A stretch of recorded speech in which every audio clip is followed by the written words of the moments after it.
Hello there. Good morning, good afternoon, good evening. Hi.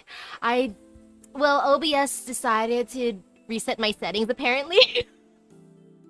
That's kind of awkward. But hey, I am ready to finish the event barely in time. I got this though. I will do it. I will do the thing. The holy cow, I can't believe it was acting up like that. OBS-kun. Come on, OBS-kun, don't mess with my settings. Like, sheesh, you were working so good yesterday. And now you decide to be sussy. But yeah, I might summon depending what time it is.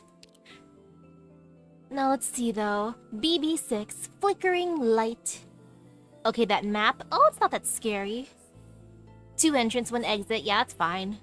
No fear. No fear indeed.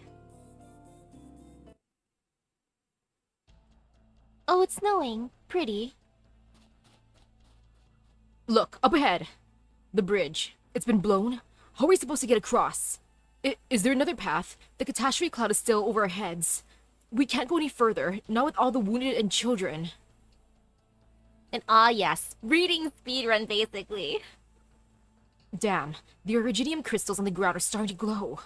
They'll kill us before the catastrophe even has a chance. We need to... We need to go. It's all... Sarcasm expletive. Iridium particles in the air. No medicine for more than a week now. All the injured, infected. Damn it! What's that sound? Uh-oh. No reinforcements from Babel yet. Then keep looking for a path. Don't come back until you do. The catastrophe cloud's fully formed. Which sarcasm expletive unit attacked the hospital. Not even Scar's like crazy. Stick together. It's too late to try to get out of the catastrophe. We need to find some clean caves. Nothing with originium traces on it. Not even a little bit. Doing this to the wounded. Teresis, you piece of... Mom, my leg hurts. Don't cry, don't cry. We're almost home. No. It hurts. Oof. Poor kid. The sound of children crying. The sound of conspiracy, of death, of struggling to survive. The catastrophe is deaf to all that, turning wind and snow into storm. A few figures stand on a distant cliff. The woman stands on the edge, peering silently into the distance. A merciless catastrophe, enemy soldiers blocking key passages, fleeing beasts, and the wounded and civilians with nowhere to run. Life echoes in the valley, reaching Mantra's ears. It is the sound of children crying. I hear it. Children are crying. It's starting to snow. This isn't good. 2,313. All confirmed. Location and physical data logged. Fewer losses than expected, but time's of the essence. Watching your art up close is always a remarkable experience, Mantra. Not humbly. Was the Dajal and HR able to get you a few assistants? Close his eyes. A shame. Message sent to all squads. Cave, 7 kilometers to the northeast. The children are there. But the military commission's drones have found us. I'll stay, you go. Frowns. They don't want to face my squad head-on in this terrain. Just going to say hi. We'll try to take Manfred alive if he's leading them. Don't take unnecessary risks. Doctor here. Hi, everyone. It's me, the doctor, with my noodle arms. Sorry I'm late. Operations in the CA have been concluded. Continue to carry out Mantra's plan. I'll provide support elsewhere. The priority is to help the civilians and wounded. Good timing, Doctor. Thanks. Misery is distracting the military commission, but he needs help. Is this the part where I volunteer? Yes, Ace. Awaiting your orders. And Teresa will go directly to the affected field hospital at the center to prevent further casualties. If all goes well, I'll meet you there.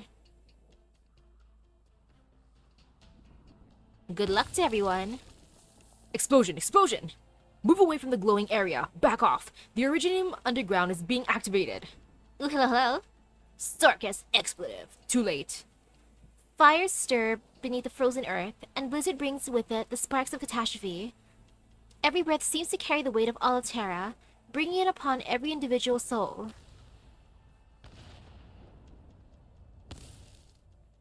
The weight vanishes in an instant. They look up to see an astonishing sight. Gah! The explosion stopped. Snow floating in the air. The snow crystals here are almost indistinguishable from originium crystals. Control over them can be achieved with sufficient focus. You're... Precise control over individual snowflakes is difficult, but it's not so difficult to hold a snowstorm off in an originium-rich environment. Have you been paying attention in class, Aiden? Pith! You're here. I can give you 10 minutes. Go back to the meadows at the bottom of the valley and head south. Scott will guide your path. Don't you remember what I taught you? There are a lot of emergency precautions you can take in an originium-dense environment, but you did nothing. Have I pulled you for Wizardell or Logos? Not yet. I'm like biding my luck, small kind, just because of my luck in other games being kinda poopy. So maybe Arknights just needs a little bit more time to marinate, but I might pull like later on tonight. Wait, you have acute neuropathy patients in your group. What were you thinking? Take the syringe. I'll do what I can. You have 10 minutes to get everybody in order. But you... Move it before the catastrophe fully forms. This area will be safe while I can dampen it for a bit. One more thing. I'm using several kinds of arts at the same time right now. I want to see an essay from all of you on my table by this weekend, explaining which schools these arts belong to. So you better damn well make it out alive. Ah, yay, homework. Wonderful. It's me. Any instructions from Manfred? What is he doing, huh? A royal court high rank in amongst the Babel forces and refugees? Impossible! Look it up! Doubt there's anything to look up. Manfred probably made up an excuse on the spot. Even if they were here, they're Babel prisoners now. Rescuing prisoners in the middle of a catastrophe is not part of the contract. But we have to do it anyway. Damn it! Get Thorn Squad to check on the blockade. Alright, 86 here. Hello? Hello? No response. Where'd they go? It's not time for the shift change yet, is it? Wait. Isn't it a little too quiet? There were Filby's cries only a moment ago. All the animals must have fled the catastrophe. It'll sweep through this place in 5 hours. This is no time to be taking a nap. Hand me the schedule. I said hand me the... Huh. Hey, where did you go? Hello? This is Squad 86. Anyone hear me? Anybody? What's going on? Somebody's... You called? Phew. 3 squad silence, no alerts. The path is clear. Combat personnel, follow these coordinates. Medics, take the injured and follow the markings they've left. There's something I need to confirm. It's the military commission's frequency, alright. But these were scouts, not the rogue mercenaries that attacked our patrons. Mission briefing, Strawberry. Just monitoring the retreat of the civilians. Ha! Manfred even lied to them that there was a royal court high rank here. Well, I guess I'll leave the rest to Ascalon. Strawberry. Babel. Are you my death? You led the attack on Babel positions. Whose orders are you following? It's just doctors and infected civilians. The sword comes before she can finish her sentence. Something feels out of place, but Ascalon adjusts quickly. She's always been more familiar with the language of violence anyway. The sleeve blade is out of its sheath.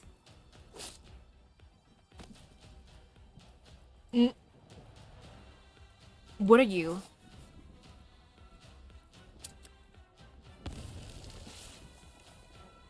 Fight. Bomb, you're crazy. Surrender. You have no chance. It's me. I'm done. Sorry, couldn't take him alive. He blew himself up. Something's not right.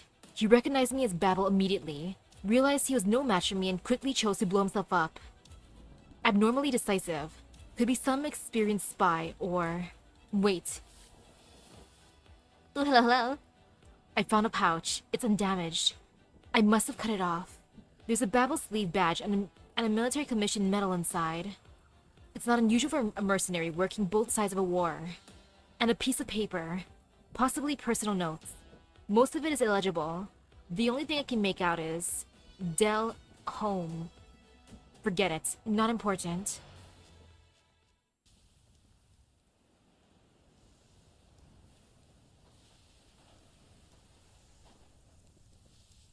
Communications are out. Well, I guess the old stuff won't do it when a catastrophe is so close. Let's hope the other teams found a way out. Don't just stand there. Bring all the infected who can't move over here. What's the point? It's not like they'll be able to get away from the catastrophe. Just do it. It's not like you have anything else to... Or it's not like you have anything to lose, is there? And some of them are comatose. My condition isn't that far from theirs. I'll end their suffering. Originium particles will spread when they die. I'll take the brunt of it. Take your bow, keep your distance, and finish the job. Hell no. Sup? Hey, stay away from the infected. Julie will deal with them. No. Infected. You're just leaving them here like firewood. I'm not doing it because I want to. Is there any hope for them? No, just death. They'll turn to dust in 10 minutes or so. They could have been saved. Does living a little longer count as being saved? Their conditions are too severe. If they don't die here, they'll die in some forgotten alleyway in Casdell. I should have stayed in Sargon. Here, give them these suppressants. It'll at least relieve their pain. Where'd you get these suppressants? No. Who are you anyway?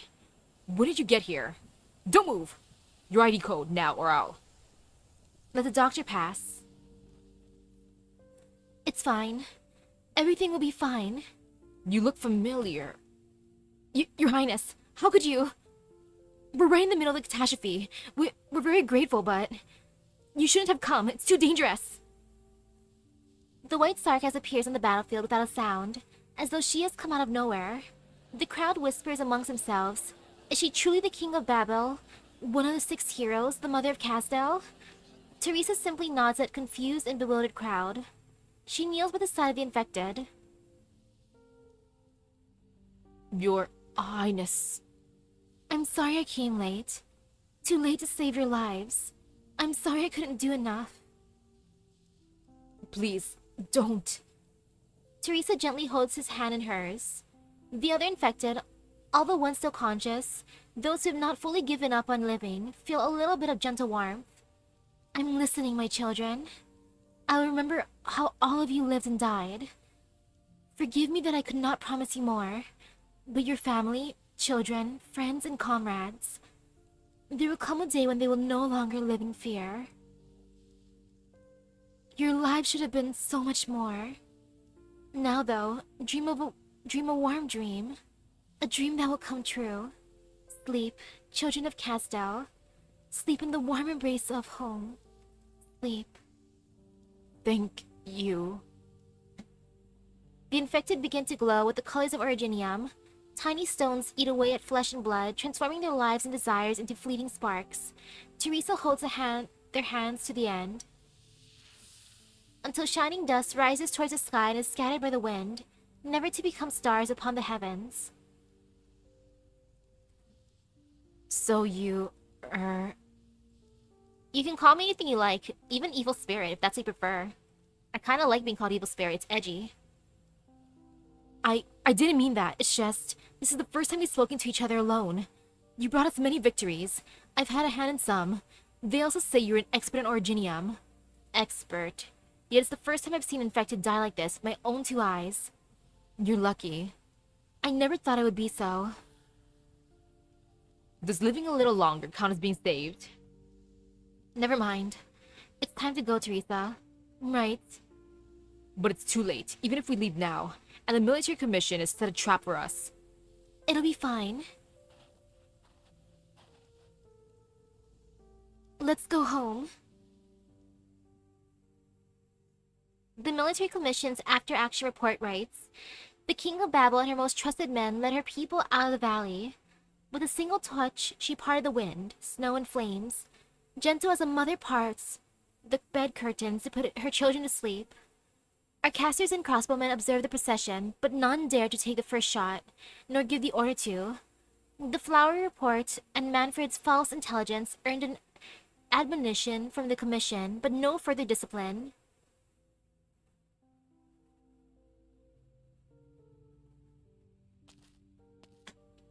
Yeah, most definitely Teresa saw that multiple times. But because she loves, like, humanity so much, that's why she can become the king of sarcasm. Otherwise, she'd be like Teresa's. Doctor, I heard about the operation. Doctor? There's something I want to ask Kelsey. Go ahead. As a physician, is it saving a life when all you can do is stave off death for a little while? Unless it goes contrary to the patient's wishes, the duty of a physician is to save lives.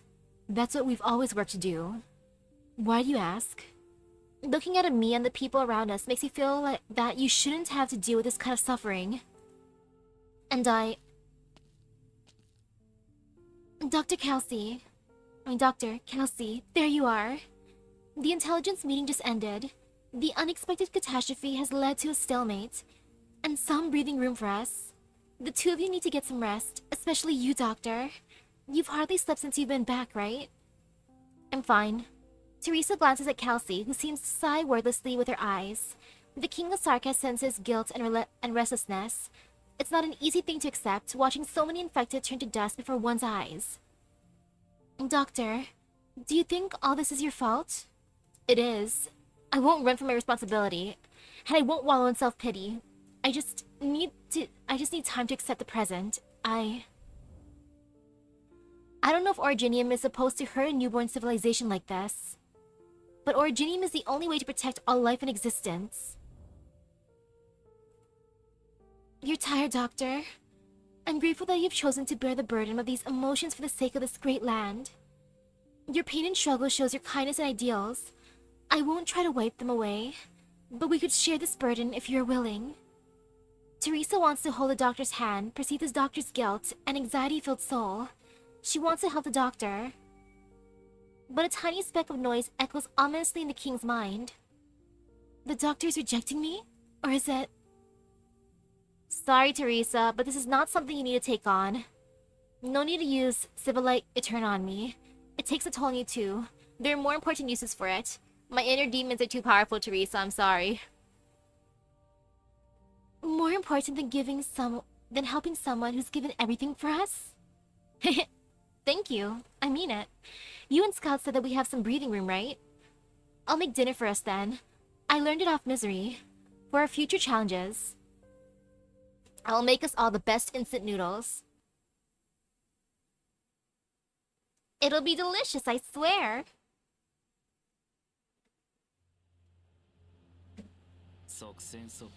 Okay, now how do I want to do this? Okay, this is fine actually.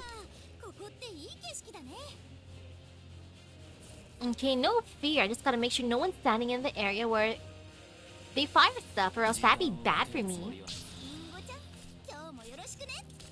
That could be disastrous, and I don't want that to happen to me. Except I probably will put someone there because I'm a rebel. That's fine, honestly. Okay, so far so good. Ooh, it's a dude with a sword. He's just zooming. Oh no, I put it down too late. My bad. Oh, whoopsies. Yeah, that's my bad. Okay, over here seems good. I should bring out a healer. Right over here. And you know, right over here seems good too for a person. Ooh, hello, hello. Okay, this is fine so far.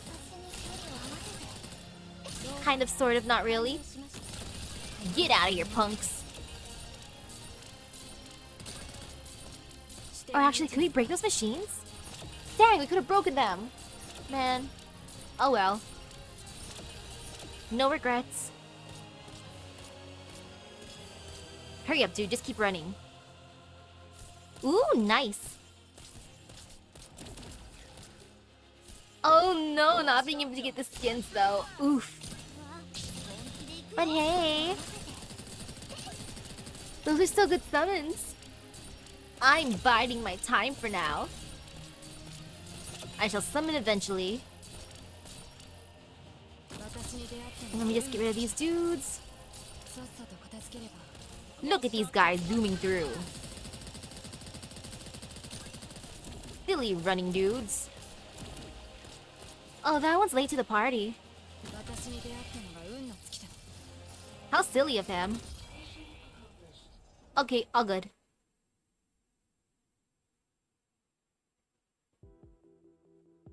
Man, if I could get that many copies, I'd be happy. 7 in total would be goals.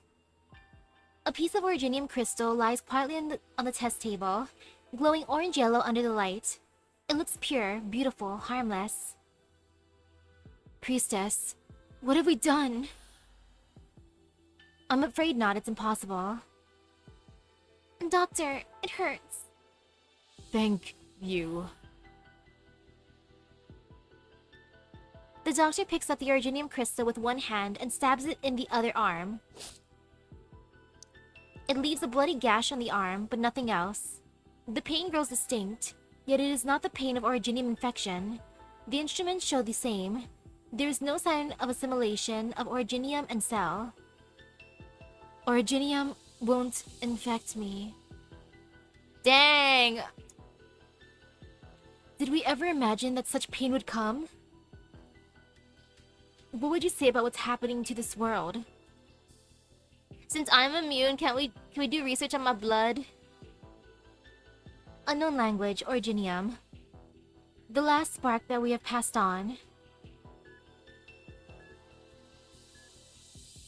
Steady breathing. It's working. It's several times more effective than existing suppressants. Amiya's blood originium crystal's concentration has dropped significantly. But it's just a prototype. I haven't found a way to mass-produce it on Terra yet. Doctor, I know you're experimenting yourself, but you really don't look well. Just some research on blood. I know, I'm weak. Don't need to remind me, I got noodle arms. I cannot even carry a medkit. Originium doesn't affect me. We've had safety measures in place since it was just an energy project.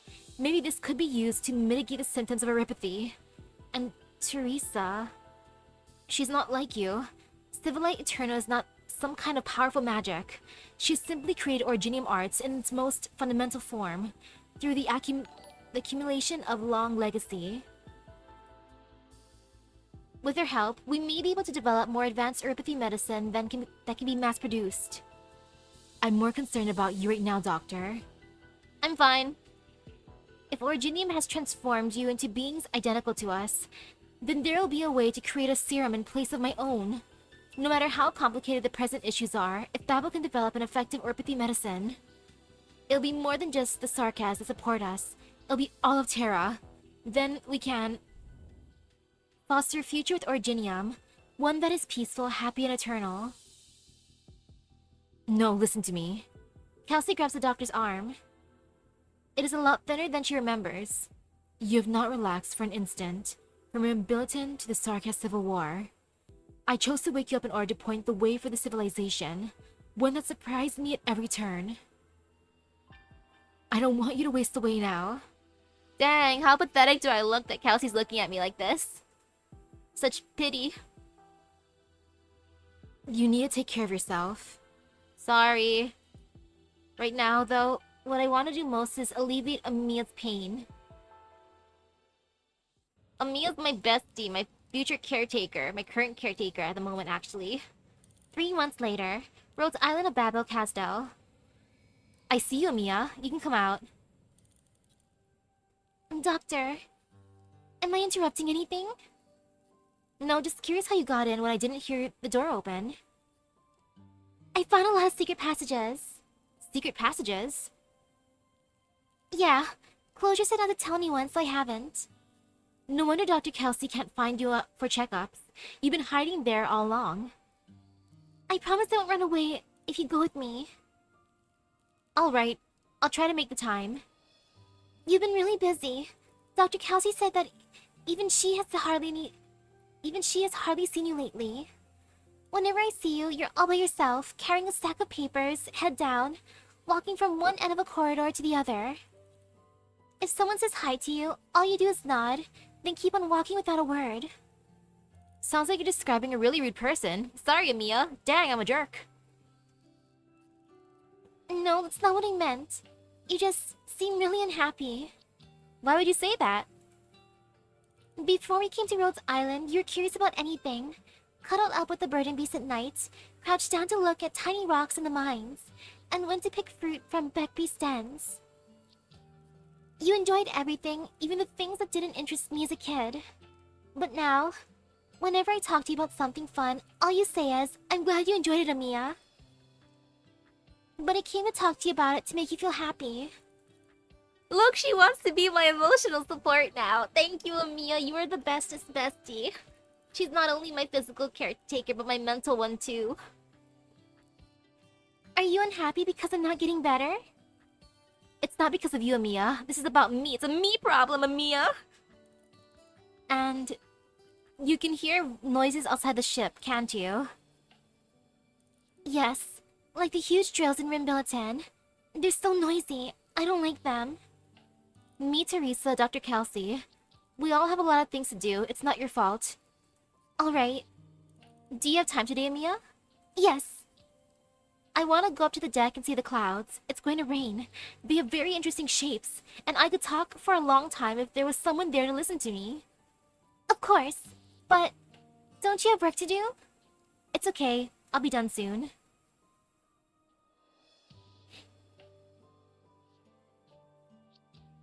Amiya, if there comes a day when we cure apathy, not just for you, but for all of Terra as well.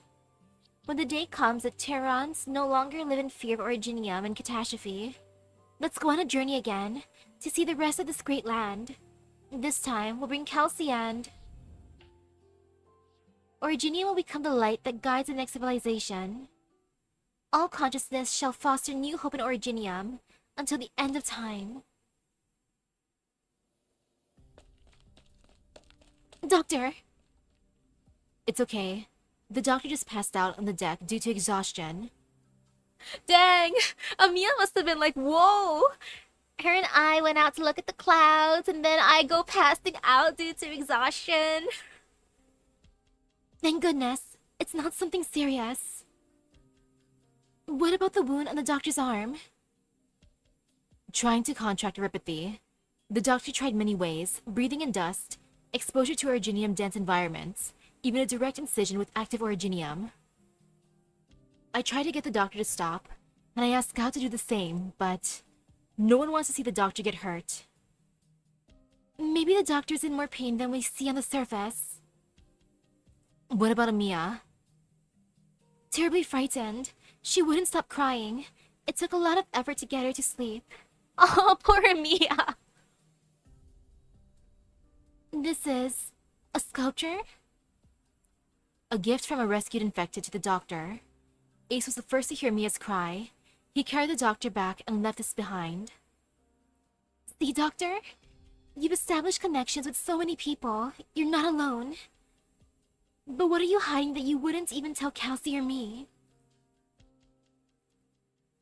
The doctor truly wants to help Amiya and Babel. I can feel that. But I also can't help but feel the doctor leave some thoughts unsaid. Some concerns, some doubts. I believe these sentiments were the result of such an abrupt awakening, and that they would go away in time. But they haven't. The doctor's being torn apart by these unsaid things, tormented by hesitation, pain, and guilt. Perhaps I don't understand the doctor as well as I thought.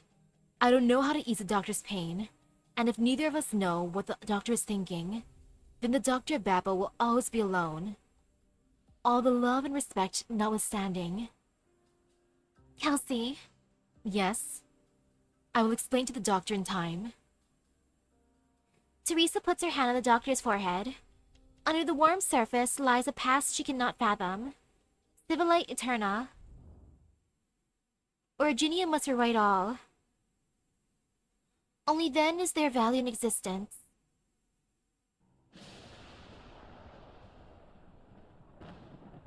Well, time to peek in my inner demons. From the emergence of the intelligent life, to the lights in the cosmos and the maelstrom of the stars, Originium will continue to replicate and transform, until even time ceases to exist. This is Originium? Originium, the first light before the Big Bang. She said that only by covering every inch of the land in Originium, only by returning matter and time, tide and wonder, light and roiling, to the vast ocean of information, only then will we find change and advancement, and avert the fate that is the end. Even though it is not a transformation but a death. It is not an extinction but a continuation. When was this memory? The doctor's emotion, pain, hesitation, and fear? Who was that, accompanying the doctor in despair? No, Kelsey said there was another. The growth of Originium is silent, beautiful, calm. All signs of life have been overgrown. Civilization has vanished from this land. But Teresa feels only fear and suffocation. The memory is trembling, collapsing. There's a force somewhere trying to fix an error. The Originium in the memory continues to grow, even assimilating Teresa's consciousness. Teresa. Kelsey? Oh yes, she was by my side. Teresa! She seems to see the doctor before consciousness is fully absorbed by the nebulous Originium light. Teresa! What happened, Teresa? What did you see? I saw Originium. It had assimilated the entire continent. The doctor felt pain and anxiety over it. Was that the doctor's memory? No, a dream? Give me a hand, Kelsey. The feeling, the noise, and the wailing.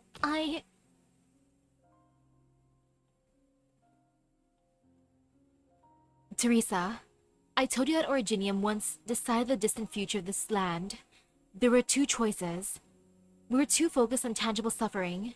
Catastrophe or apathy. Casting our eyes toward the future brought too much difficulty and too little meaning. The doctor chose one of them. The future that the doctor spoke of to me, personally. I could not forget that future the doctor described, never in all these years. But the other cold and empty thought has often shot up my spine in the middle of the night over the past 10,000 years. I cannot speak of it, but you can sense my anger with your power. That means that Civilite Eterna exists outside the boundaries of language. So Teresa, if you saw a future that you were not willing to accept, I hope you, Civilite Eterna, can change the course. Only you can. If you saw the side of myself or the doctor that is strange to you... Kelsey? No, Kelsey, that is not what I meant. The doctor's feelings towards Amiya, towards us, toward you, are sincere. That is the truth. Well, Kelsey was afraid when waking Doctor up, since there were two choices, really. Hope and despair. And I'm pretty sure the ending that Teresa saw just now in the doctor's mind was the despair part, where the world ends. It's like, well, there could be two ways. And that's why Kelsey was like, oh shoot, what's the doctor gonna choose? And luckily, Dr. Misaki did not choose violence, chose hope, instead of that bad ending. So that's like a big oof. Trust the doctor and trust me. I will find the answer to what is tormenting the doctor, and when... Ugh. Doctor! Doctor, you're awake. What happened to me? You fainted as you were leaving the deck with Amiya. Where's Amiya? A little shaken, but she's fine. You're still in bad shape. What were you thinking? I want to cure Amiya's erypathy. I want to change the present state of the Sargas. I want to walk among the civilization that I helped create, to take in the vitality of new life, something that we once had, but have long since lost. Even if everything that we see, all that we know, all that we cherish no longer exists after a millennium.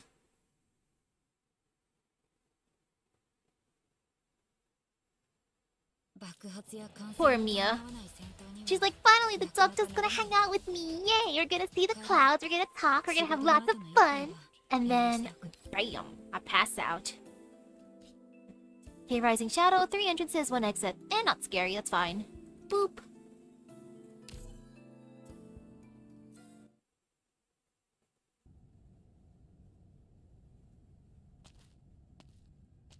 Enable administrator level encryption. Image number 0018_admin. Activating recorder. Beginning video record. While I slept, the ruins of our homeland nurtured new life. Originium is what guides their development, reshaping the life forms of Talos II to have a similar appearance to us. I am rather fortunate. I have been able to leap across the millennia to communicate with them. I have even considered myself one of the people of this land for a time, experiencing their past and future. Though since the doctor's saying that they evolved to kind of look like us, aka the doctor's people, it makes me wonder how different did the Terrans look before. Like, But in the end, I am not of here. I have even begun to feel uneasy about Teresa's efforts.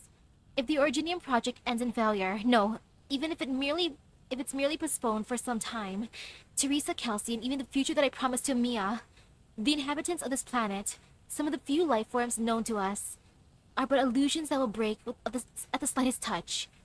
I've been lying to them and to myself for a very long time now, but how will I explain to Kelsey, or to Teresa, or Mia? Am I supposed to tell them that all the pain they have been through is the key to their salvation, and they must stop fighting? That all of Tehran civilization is a fleeting dream, and only by being assimilated into the Originium will we have the opportunity to avert our fate? Seeing the lives of those they call the infected dissipate, like smoke, brings pain to my heart. It has long been a common sight of Terra, but it always marks the end of life, sorrowful and cruel. It has been too long since I've heard a voice full of life. I can't just see them as unexpected sparks. But what I see cannot be called a warrior's death. Rather, they have given in to the Originium's assimilation, passing through death to join the assimilated universe. A chance where life can break through the deepest darkness. Should I bow in silence at their deaths, or should I quietly rejoice at the smooth progression of the project? It is for this reason that Teresa dedicates herself to her research. Kelsey, our Ama 10, has also chosen to believe in the potential of Terra, chosen to resist Originium and put an end to war. But what about me? The Originium project was built upon the efforts of countless generations, and in that time, billions of our compatriots have died, all in exchange for a mere 10,000 years that I've spent waiting and waiting. And now, the flint and tinder are in my hands. After all the long years, how could I abandon it?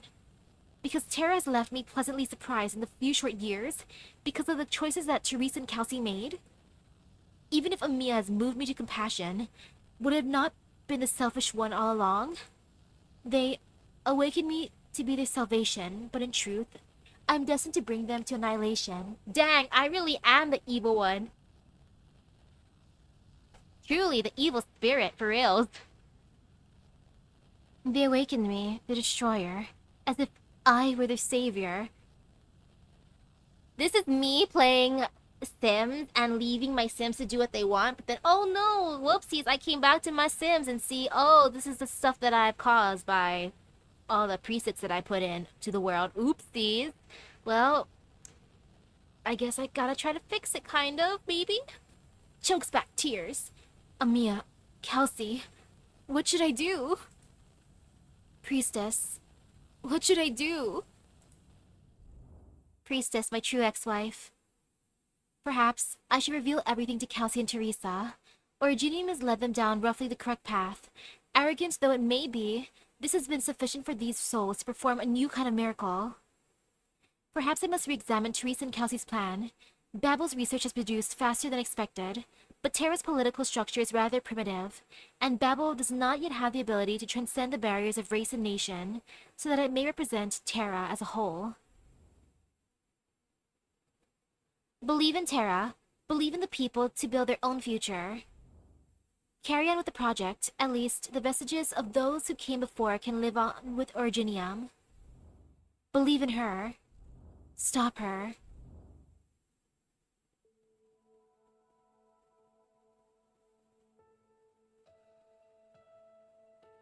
Well, how could I ever blame you? I understand your dilemma. Our debates are far beyond what those little life forms known as humans could participate in. But this is the only way. You and I both know that much.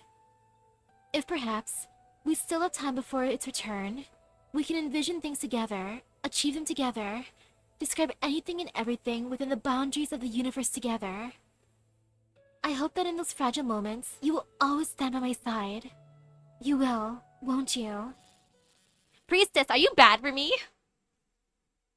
Did we have like a super toxic relationship where you're like, yes, I want the doom ending, and I'm just like, but I kind of want the other ending where we don't choose destruction. But she's like, no, no, no, you would stand by my side, right, Dr. Misaki? It's like, I guess, priestess, I guess I will, maybe. And that concludes my report, Your Highness.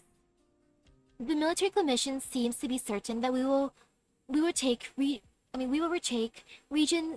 C8-10's village and supplies. But by building an outpost there, we've already fallen into a trap. There are, however, some officers who have begun to use tactics completely different from Manfred's. This is highly irregular. Our spies have reported seeing Nachzeras entering the troops' camp. Nesalem? What does the doctor make of it? The doctor believes that no matter how the Sarkaz god of war intends to participate in this conflict, our arrangements will be thrown into a complete disarray. What about you? Everyone is well aware that many members of the royal court have always favored the military commission, which advocates for reprisals and violence. But on account of certain restrictions, ones that you might even call rules of convention, none of them are willing to participate in the civil war. If the sovereigns are able to decide to wage war upon us in Kazdo, those Sarkaz who have not yet returned would once more be unable to find Babel on the map. Practically speaking, if the court sides against us, the military gap will be concerning, plus those that support us are, for the most part, not warriors or soldiers. For many of our troops, this is the first time they have ever held a weapon. I think it's fine that the Doctor was awakened. Like, sure, OG Doctor went through a lot of struggles, but if Doctor wasn't awakened, then little Mia wouldn't be where she is now. And I care about Mia. Sorry, Dr. Misaki. This is why I must speak my mind. No matter how you look at the facts, our situation is changing dramatically. I understand. Keep monitoring the Nachzera court. If Nesalem is no longer holding back, then Ducario is likely to act as well. For 3 weeks in a row, the Rose Riverbank has no ships. The Rose Riverbank is a most excellent spy network. They're able to deceive anyone they so wish, except for the Sovereign Lord. Tell them to pull out immediately. Leave Kazdo if they must. Lie low in other lands. It will be done. I'll take my leave then, Highness. The Royal Court. They possess the most direct capacity to use force. Nesalem only agreed to hand over the command because he was promised a war that would reshape the land. Although rather troublesome, it is a challenge that we would have to face sooner or later, if we were to achieve all that we hope for. Babel does not blindly reject violence. It is clear to us all, that if necessary, we must use force to defend our beliefs. But this also means that the Sarkaz will further devour themselves, venting the hate they hold for the land by setting themselves ablaze. It will mean the end of us. Defeating the military commission will not solve all our problems. We must give closure to those Sarkaz who have grown up knowing only hatred and suffering. In other regards as well. As for Aripathy and Originium, we... Please enter. Your Highness. Oh! Enos and W. Your wounds have not yet fully healed, Ascalon. There's no need for you to make your report in person. I've recovered. Besides, this is a top priority. Hodor's team has successfully intercepted a witchcraft decoder. The doctor's already begun deciphering our enemy's codes. I believe we should see results soon. Is that so? Enos, W. You've done very well. Thank you, Your Highness. I hope we'll crack our enemy's comms as quickly as possible, so we can plan our next ops. Where is your captain, by the way? Hodor took a few flesh wounds, nothing too serious. He's getting treated in the infirmary right now. If that is the case, then I will not waste your time. Go to him. Of course. Thank you kindly, Highness. W. What? Go to Hoderer. Oh, Alright, got it. Guess he still ain't dead.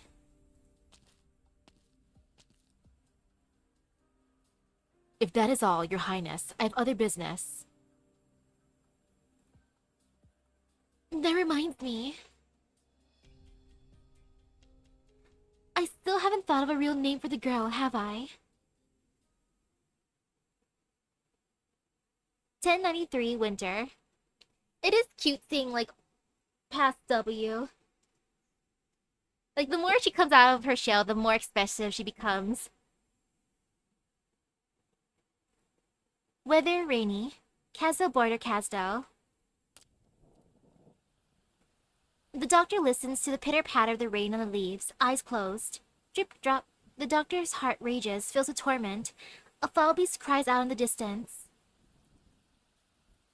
Answer my questions or die here. Ask away. Are you betraying Babel?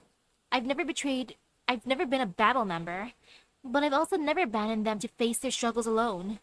Why have you come to me? I have a request. I will not speak to a myth with no name, evil spirit.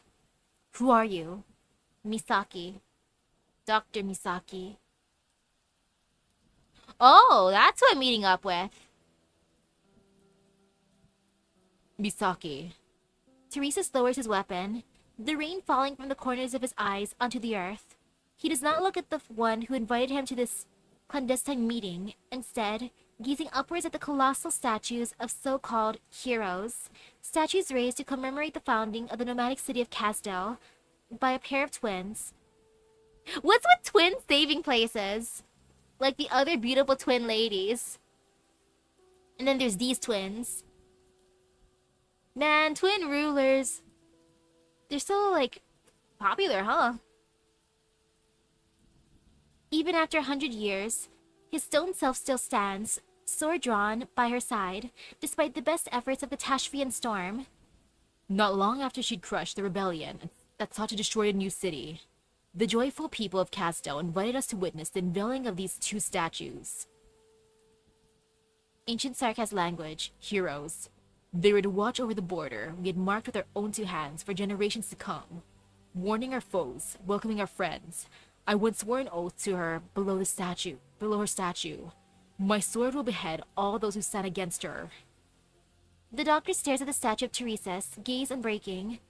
Does the military commission not stand against her? No. There is no part of Casdell that has truly given up against her. Her foe is me, and me alone. And what of you? Teresis looks at the figure before him, rainwater gathering at the hem of a long hooded coat, rhythmically dripping onto the ground. The shallow puddles below ripple as falling drops strike them. You ought to remember that most Sarkas who once lived here have long since died, lost to history. There are only a handful left who know how to find this place. You came here on foot. How far have you walked? Very far. You've broken the witchcraft cipher created by Manfred's team that he's so proud of. I did that a long time ago. I just never told anybody. As one do. Even Teresa believes that I only began my work recently, meaning I'm in possession of nearly all the military commission's battle plans, so I created this opportunity to meet you, alone. You're confident that I would not kill the strategist who poses the greatest threat. I'm confident that what I'm about to offer is worth enough that you wouldn't. Technology that can control Originium. How far can you go under so much pressure from Victoria? How do you plan to completely change the Sarkaz, and even this entire land? Oh man, Dr. Misaki, were you the one who gave Teresis all the information on weapons and the stuff that he's building in, like, the current story? Dr. Misaki, tisk tisk. I can give you the answer you need. You are a boastful one. So, what is it that you wish me to do, evil spirit? Truly an evil spirit. Destroy Babel. Scatter her followers. Let Teresa in on your plans. Unify the Sarkas under a castle ruled by the military commission. The doctor has imagined the emotions that speaking these words would incite many times over. Destroy Babel. Only a sense of relief came over the doctor. The doctor stares at the statue of Teresa unmoving, without the slightest hint of emotion. She and I have never relied on the charity of our enemies. In the course of leading Kasdo to where it stands today, it is true that this war will only end with the decisive defeat of one of us, but you should not be the one to propose it. Proceed. Tell me more of why you would make this request, evil spirit of an age long gone. You already know. There are no surprises here. Considering that near 200 years you and Teresa have spent working together, you should be able to guess. I seek the expansion of Originium. I am going to join the dark side until I lose my memories, and then I'm a good boy. Babel's struggles will only prolong the dying gasps of this land, Teresa's. No matter if you resist or accept it, Originium will take on myriad forms, drawing all of civilization into her embrace. Have you ever looked up at the sky? Beyond that sky, far beyond the twin moons, there's a place that we would once return to, where we would sleep peacefully. But I'm the only one left, here speaking with you. In the course of the Sarkas' eternal search for the remains of dead gods to fend off your enemies, have you ever wondered, why did those gods die? The rain intensifies, the doctor draws tight the trademark hood, and stands below the towering statues. The shadows of the statues envelop the doctor, making this figure seem ever more insignificant. Teresa suddenly feels that the one standing before him in the rain is even harder to read than before. The burden I bear is greater than the future of the Sarkas. If I must destroy some things to create a ladder I hope for, I will do it. It's all I can do. I've already hesitated for far too long. Destroy some things to create a ladder. You speak lightly of sacrifice. Nothing light here, Teresa. Believe me when I say you couldn't even conceive of what I've been through. And where do I see your sincerity for our cooperation? Is the shard not enough for you? Ah, yeah, the shard. Thanks, Dr. Misaki. It's good you lost your memories. You deserve that, you punk. Otherwise, even with the help of the confessary, you... It is not. It is far from enough. Evil spirit. There is only enough to spare your life, only enough to stop me, leader of the military commission, from killing a fated foe here and now. I require an even more direct means to advance this war to the next stage. If you wish for the Babel members to be spared, then so be it. The military commission promises you that as long as Babel concedes defeat and departs Kasdel, we will not exterminate those who desert or surrender. But you know what you must do in return. No, you can't. Who would have thought that the evil spirit, who so roused the interests of the Nachzera king, would be such a coward? You can't but let Teresa live and allow the Babel members to leave safely. It's a total contradiction. Wow, okay. Only with the destruction of Babel and the complete eradication of its members can Teresa leave for Londinium with me. So we must kill her for her to return to him. Okay, so that's why. Otherwise, it would merely be a case of the military commission quashing and dispersing yet another group of civilians, migrants, and pacifists. Even without my order, such things will happen naturally. Perhaps you believe that Teresa would be willing to step back and watch it before her eyes. She will not, and so she will resist. You know what I ask of you. If you truly wish to save the men who stand by your side, make them willingly admit defeat and surrender to me. Then slay their king.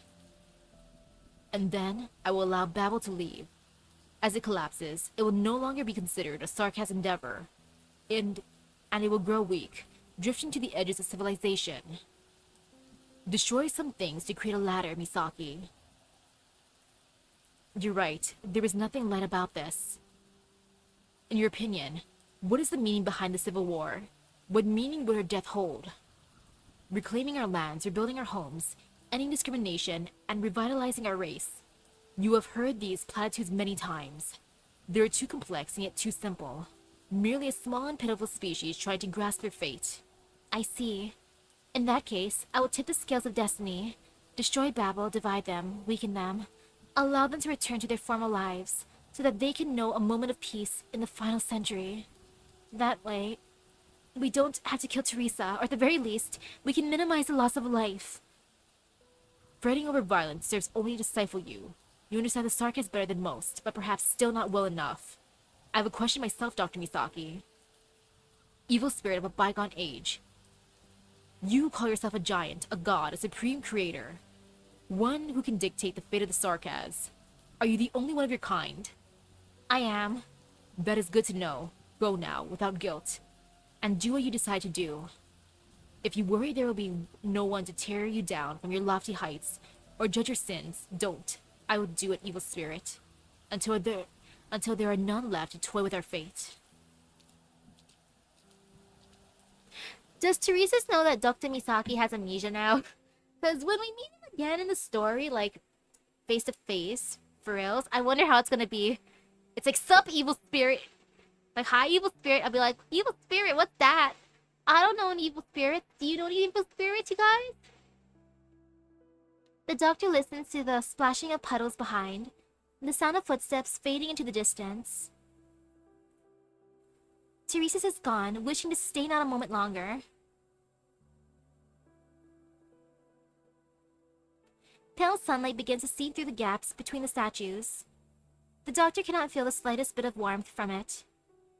The heroes continue to gaze into the distance. They do not look beneath their feet. There stands a figure who does not leave for a long, long time.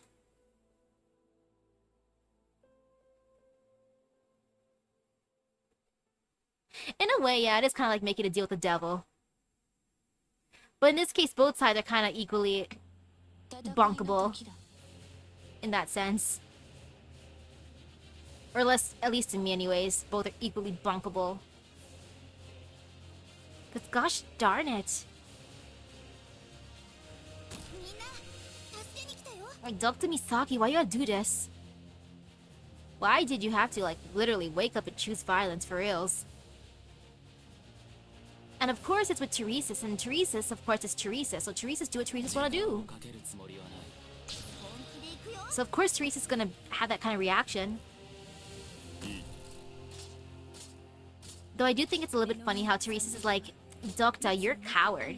Just accept it already. There's gotta be bloodshed. Oh man. So sad how the Doctor's the one who gave all the information for the shard. And probably other weapons too.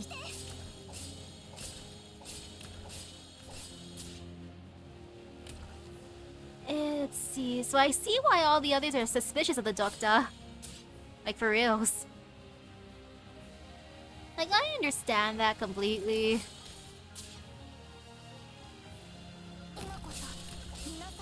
And don't mind me, I'm just deciding how I wanna pan things out. You know, right over here seems good. Just in anticipation of the others coming through.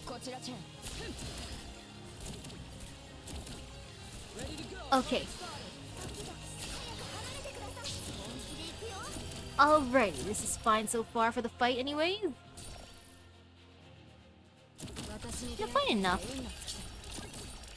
Okay, so far so good. Let's see, can I get... No, none of them over here. Over here, maybe? Oh, that kind of worked.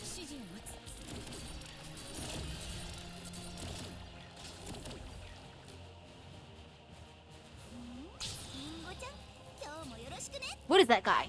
Tinkerer. Oh, he was so cute in his little bucket.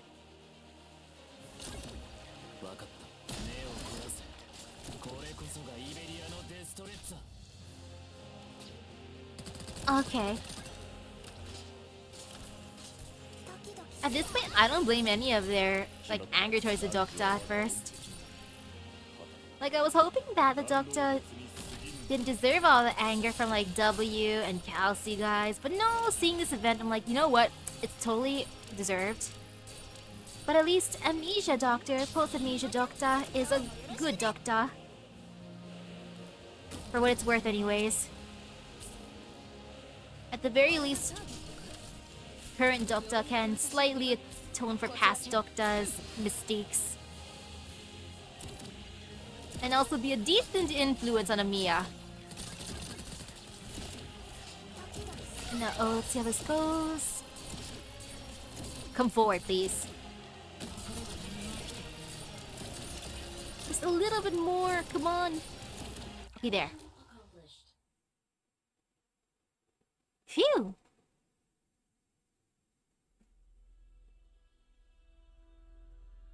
Early 1094, the nomadic city of Casdell. Please wait, General. You're too impatient. But General, the Duke's envoy was almost ready to spit on. Did we get what we wanted? We got partial usage rights for the industrial area, and the right to cross the border. But did it have to be so humiliating? The Victorian Dukes have you at their beck and call, treating us Sarkas like tamed beasts. This is not what our soldiers redeployed from the Civil War were promised, General. Is this not all that we desired? Perhaps you prefer the Victorians treat the Sarkas as their greatest enemy from the very beginning, banding together to face us. I understand. I know it's necessary for our enemies to think us weak, but this... Many within our ranks feel this is terribly dishonorable. Did I promise them honor? Do the Sarkas have honor in the eyes of the Victorians? You've been far too impetuous lately, Manfred. Dignity is of high import. You fight for the rights of your men, and thus do people respect you. Were these ordinary times, perhaps I too would commend you. But do you remember what we are here to do? We're preparing to steal the heart of a nation, to bring the greatest empire on this great land to its knees. Their prejudices have left them weak, and the Sarkas are in hunger. What we truly need is neither honor nor respect. I understand. Are men prepared? Ready to depart in a moment's notice. Our people sent in advance to Londinium will support us. The final deadline for arrival is as dictated by the Duke of Cavendish's request is fast approaching. We can set out at any time. Good. Then we march to destroy Victoria.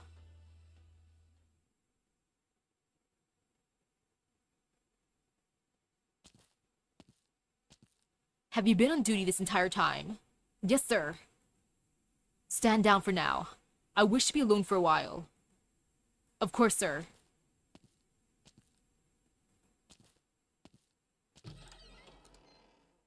Once the guards leave, Manfred takes out a wine glass that is placed to the side. Care for a drink? You never drank before. I still don't. But the General has ordered me to learn Victorian etiquette, all preparation for our upcoming duty. I've learned rather recently that every meal those nobles pair every meal with. Multiple kinds of wine, each requiring its own unique glass. Remember when we were young and General led us to an ancient battlefield for swordplay? The night was cold, and only after the General made some soup did we realize that we had nothing to hold it in. Thankfully, the battlefield was nothing short of spent shells, and he used those to fashion our 4 cups. You, me, the General, and Her Highness, carrying cups made out of shell casings, was sitting in front of the fire. I remember, it was a peaceful night. Just like this one. The frigid moonlight of late winter falls through the window. Manfred rests his hand upon the sword's hilt that was equally as cold. The air is still, and the two of them can hear the other's heartbeat. You're going to Londinium tomorrow. I know you wish to see the General. And you couldn't, otherwise, you wouldn't have come to see me. I gave up. I found that when I caught a glimpse of him from the distance, the first thought that came to my mind was that I should kill him, there and then. Then you should applaud yourself for maintaining some reason. And so you decide to come to me? I heard you've improved your swordsmanship. Why don't we see for ourselves? I've never been able to best you. Don't beg for mercy before you've even fallen. There was the one time we fought in Her Highness's study. We knocked down an entire bookshelf, and the General took our weapons away and made us tidy up the room within 30 minutes. I knew that you did it on purpose, wanting attention from their Highnesses. Is that so? Ascalon hides herself away into the shadows in the blink of an eye. Another blink, and Manfred feels a chill running across the side of his neck. He didn't have the time to draw his sword and fight back. He didn't have the time to even think about fighting back. Perhaps he was too tired? If I cut your neck here, at least there'll be no need for you to die in Londinium. I can just throw your corpse into the furnace. It would spare many from dying on a distant battlefield in a foreign land. If you've made your decision, then kill me here. It'll be your final chance. You've made yours, I see. The general says you lack conviction, but I don't think he is entirely correct. You shouldn't speak so much when someone has your life in their hands. It is only recently that I realized I'm not as resolute as you. We have been brought to where we are by the invisible tides of fate, but ever since that day the war started, there is no going back for us. Then do your best to survive. I won't hold back next time. The silent assassin stows her blade up her sleeve, then slowly slips back into the shadows. Neither will I. If only this was our last meeting. I like how whenever Ascalon and Manfred show up, she basically just beats him up in a way. I think that's funny. Rhodes Island of Babel, Casdell. A cold wind scatters the thick clouds of late winter, allowing sunlight to peek through the gaps and spread out across the bridge of the ship. Down the stairs, Ascalon stands unmoving by guardrail. She shuts her eyes tight, enjoying the fleeting warmth of the sunshine. Above the stairs, there's a clear rustling of cloth dragging against the ground. A shadow flit across the assassin's face, blocking out the rays of sunlight. Sorry, Ascalon. Did I disturb your rest? I thought I wouldn't make any sound. If I took off my shoes. No, you're welcome at any time. The ground's cold. You should put your shoes back on, Your Highness. Nothing you wish to tell me, Ascalon? You mean? The reason you returned to Casdell? It was my own decision. I thought you wouldn't agree, and I didn't know how to bring it up with Your Highness. Why would I not agree, Ascalon? Since it was your decision, I would trust your judgment. Did you manage to see them? Manfred and Teresa's are both well. I can believe that. They're strong men. We should finish our preparations soon as well. The operation to retake Casdell isn't too far off now. Why does your bow seem even more furrowed than before? Our recent combat plans have been radical, and they've won us some battles too. Still, I've been feeling uneasy. Babel has changed a lot, especially... Yes? The doctor. The doctor's changed a lot too. Become more efficient, more clinical. It's like... The doctor's now a machine that never makes mistakes. That's just what a commander should be, no? Why would that make you worry? We've got an incredible commander now, sure. But I think I trust the weirdo who kept falling off a burden beast more. Same. The cold doctor that nobody likes, the evil spirit. Is now really the best time to attack Casdell, Your Highness? Your intuition has always been on the mark. You've had your worries too? Do you remember? We faced countless insurmountable odds over the years, but we've overcome them all. I believe that we can go through what comes next as well. We've always been in danger, yes. Babel carries the hopes of many, Ascalon. Faith has gotten us this far, and we cannot stop now. We have always been at a disadvantage against the military commission. Now, most of their forces have been redeployed to Londinium. It is a one-of-a-kind opportunity. We have no choice. I will be at your side, keeping you safe. No, Ascalon. In the future, you must go further afield to protect others. Relax for now, and bask in the sunlight for a moment. Your Highness. Alright, remember not to always rest on your feet. If you're tired, you should go and enjoy a nice nap in your room. I'll remember. The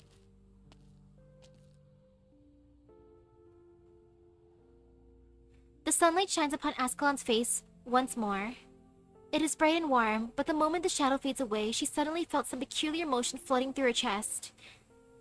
At the time, she was unable to describe what it was. It dawned on her many years later, on another sunny day. It was an unwillingness to part ways.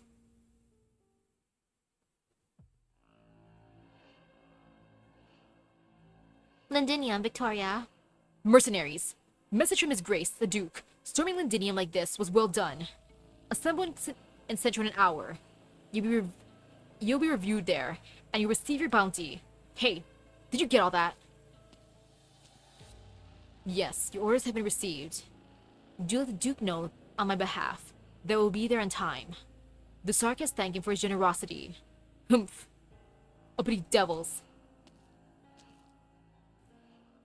It could well be a rare fine day in Londinium. If it were not for the gunsmoke filling the air from atop the towering city walls, one can see the entire lay of this ancient city. The general in his blood-stained uniform says not a word, his gaze fixed on the great edifice in the center of the city.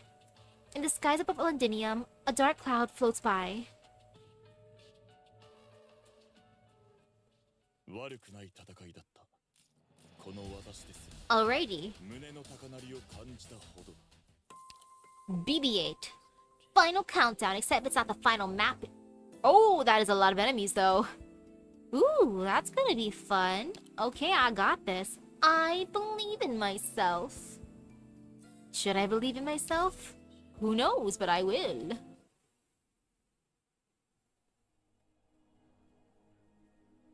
Spring 1094. Rhodes Island of Babel, Castel. I knew you'd come, Ascalon. I'm the only one left. Indeed. After a few years here, you're the only one left out of everyone I knew. This upcoming mission of yours. In Londinium, you knew that already. To tell you the truth, I'm a little bit bothered by it. This isn't my first time going undercover, but it's the first time for me to step outside of Casdell. I heard you used to travel around for months. It's not the same as going to Victoria, though. You're going to be a sleeper agent in Teresa's mercenary army. When the time is right, you'll be provoking an armed rebellion. Will killing Teresa's really solve our problems? No. The military commission is no longer reliant on any one strong arm. This is exactly what Teresa's wants. So the best way for you to accomplish your mission is to cause a disturbance at the right time. It'll sow doubts among the Victorian dukes, and they can do the dirty work for you. Londinium is the heart of Victoria. They've got nowhere to run. The city will witness the downfall of the entire military commission. And then you guys will beat at the whole Notchzera court and take back Casdell, right? Still, Julie, you should. Oh, don't be like that. I've been undercover before, it's just, you know, having to fool both Teresa's and Victorians at the same time. I've barely met any feline who can do that.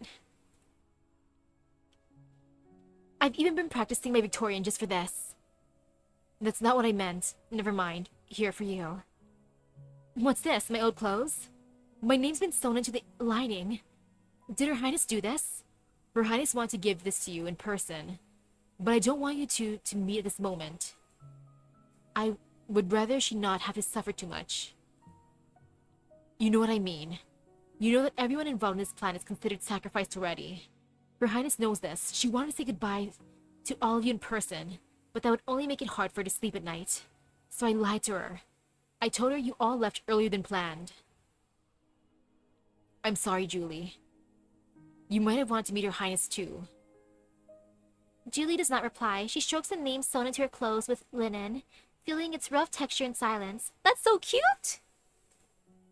Julie. She remembers how Her Highness would teach them lessons.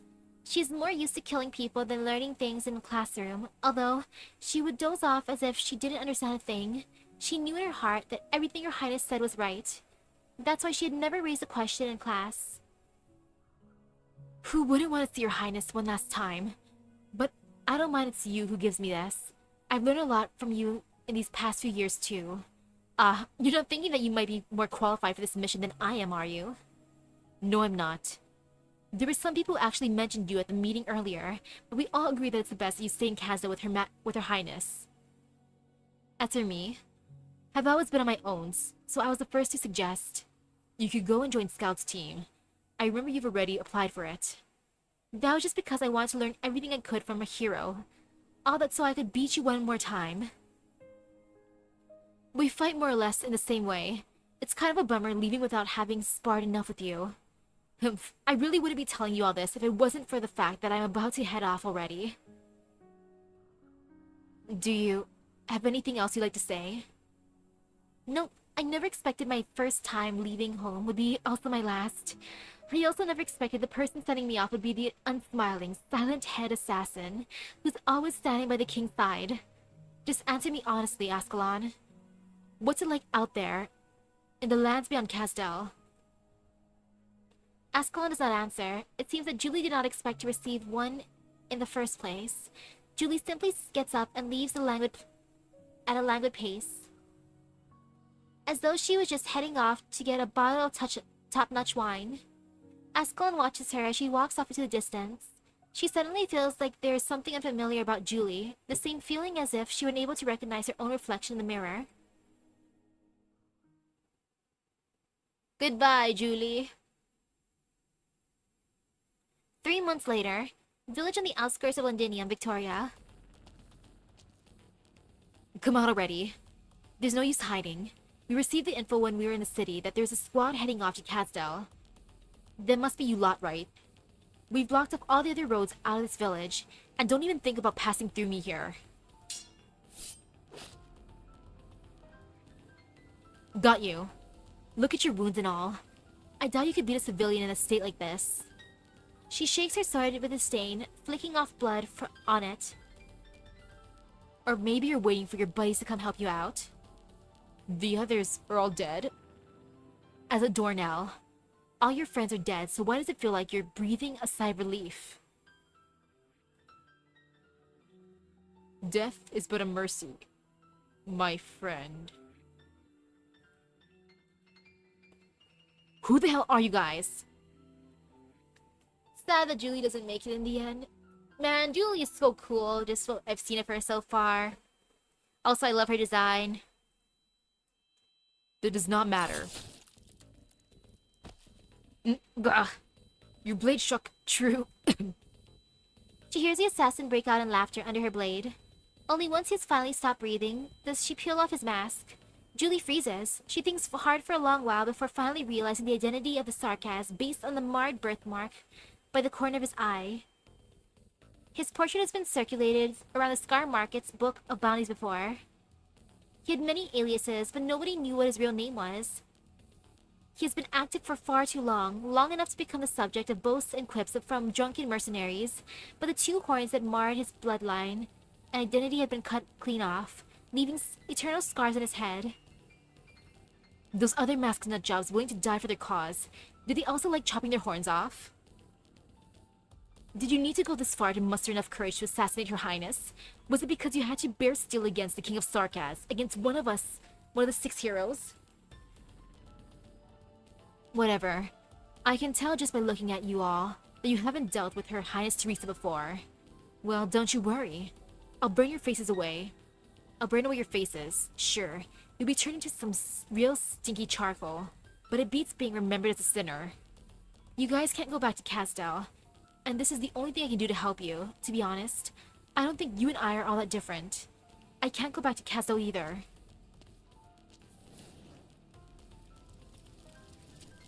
Julie and her companions pile up the assassins' corpses, set the grisly pyramid alight, and then set off in the direction of Londinium. The blaze behind them crackles. A thought suddenly pops in Julie's mind. The furnace in Casdell doesn't sound like this.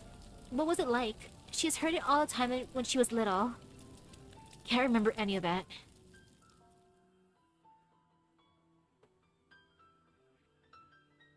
Kelsey, our leads have been deployed to all the key strategic points. Good, listen up. There's a clear power gap between us and the military commission. Laying siege to Casdell would have been an impossible operation. But thanks to the Duke of Cavendish's ultimatum, Teresa's has marched to Londinium earlier than planned. Casdell now only has some of the royal court factions aligned with the military commission to oversee it. He has almost abandoned the city. This has no doubt left both the civilians and remaining soldiers in disarray. Once the banner of the military commission falls, Her Highness Teresa will proclaim that they have abandoned Casdell, and in turn proclaim the liberation of Casdell by Babel. This battle line will be formed by multiple points rather than an entire front. We must strike swiftly and precisely. Due to the disparity of military strength, almost every single one of our armed personnel, who still heeds the command of Babel, have been assigned to taking the city. Thus, the landship's defense will be relatively weak. Her Highness Teresa will remain on the landship to balance the situation. We will retain a suitable force to guard the ship too, under my personal command. Once the city gates of Kazdal have been broken up open and the path of the Soul Furnace has been made safe, Her Highness will meet with the main army at all speed. We have 6 hours to storm the city, else the military commission will have the opportunity to disorganize a powerful counterattack. If that time comes, our weaker Babel forces will be exposed to danger.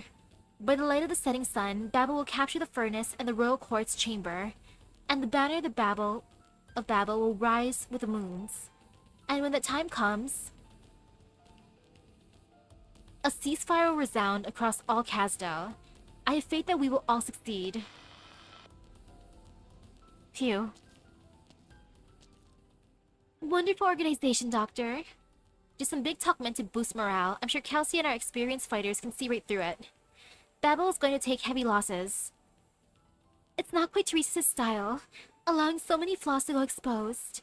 But I trust you, Doctor. I believe that with this price we must pay, we can take back Kazdal. But unfortunately, evil spirit Misaki is currently in cahoots with Teresa's. Yeah, it's so strange that Teresa's has this many flaws in his plan. Who would have thunk it? Teresa's is going to fight for the power he most craves in Londinium. If our assumptions are correct, once he tears apart that empire, he will set his sights back on the city. Is there no room for 2 Kazdals on this great land? Perhaps there is, but if we were to split our combined strength in 2, then we would not be able to resist the next invasion of our enemies. Moreover, while the city can always be rebuilt, what the Sarkists have been truly failed to do for millennia is to unify. Even the military commission failed to gather together all the surviving factions of the royal court. Are you wondering if things would be different if it was Teresa's who wore the crown? No, they wouldn't. The Sarkists who'd come rushing to the city, escaping from wars and trying to feed themselves, would still band together and fight their king. To band together, such a simple and yet unimaginable way to put it. Indeed. According to Kelsey's rough calculations, the population of Sarkists currently living in Kazdal only constitutes 30 to 40% of all Sarkists across Terra. A unification under a banner of hate would be effective yet short-lived.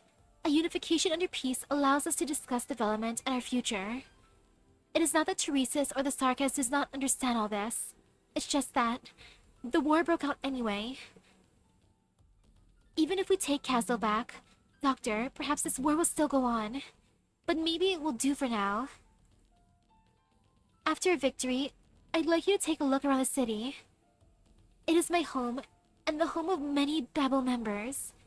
It is also Kelsey's home. You have fought for Babel for so long, and you've never set foot in the homeland of our memories. I haven't been a very good host in this deal of ours, have I, Doctor? See how the Soul Furnace brings light and heat to Kazdal? This city built on our pain, and you might see why we are so greedy in our desire for a peaceful tomorrow. I will. Yeah, I will.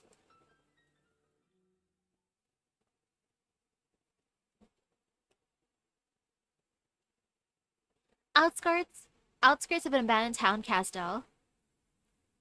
How are things in town, Oda? We're still pursuing the remaining mercenaries. They've pretty much all holed up inside some abandoned buildings. I'm afraid it'll take a while to root them all out. Don't be reckless. Pay attention to the time and don't forget what the doctor said. Our objective is to clear the flanks, then regroup on the battlefront ASAP. I know. If not for the doctor's contingency plan, we most likely would have been gotten by that ambush of theirs. But something's strange in this. It's clear that this town's right in the path of the catastrophe, so why would this gang of mercs risk ambushing us here? I'm still investigating that myself. We just need to find their leader then, Ascalon. Although I can't guarantee that they'll have the answers we need. I know, stay safe. A catastrophe? Its brutal winds batter Ascalon.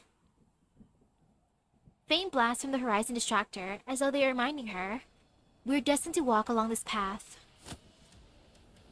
It's you. Long time no see. You've grown, Ascalon. You really have toughened yourself up on the battlefield over the last few years. Ooh, the scene from earlier. where she beats him up. Heh. I assumed you would have joined that man in huddling behind Londinium's walls like a coward. Me, follow the regent? Haha. I'm afraid you've got the wrong... I'm afraid you got that wrong, Ascalon. Mercenaries never follow anyone. All we care about is profit. Here in Kazdal, the only thing that helps you earn that profit is violence. Lucky for us that we have the knack of sniffing it out. Naturally, I'm happy to help everyone see that what prospects might show up on this list of jobs in a suitable manner. After all, the Scar market has never makes wrong investment decisions. Ascalon's sleeve blade stabs the giant's back, only to find his hand blocking the attack. It seems that his hand has been there all along. No movement is detected. If he thought that you could stop us yourself, then I'm afraid he's been living a fantasy. Wrong again, Ascalon. The mercenaries are here because of the Regent's commission, yes, and it's none of my business. But have you ever wondered why I'm here? I'm here to see you, Ascalon. A completely unrelated matter.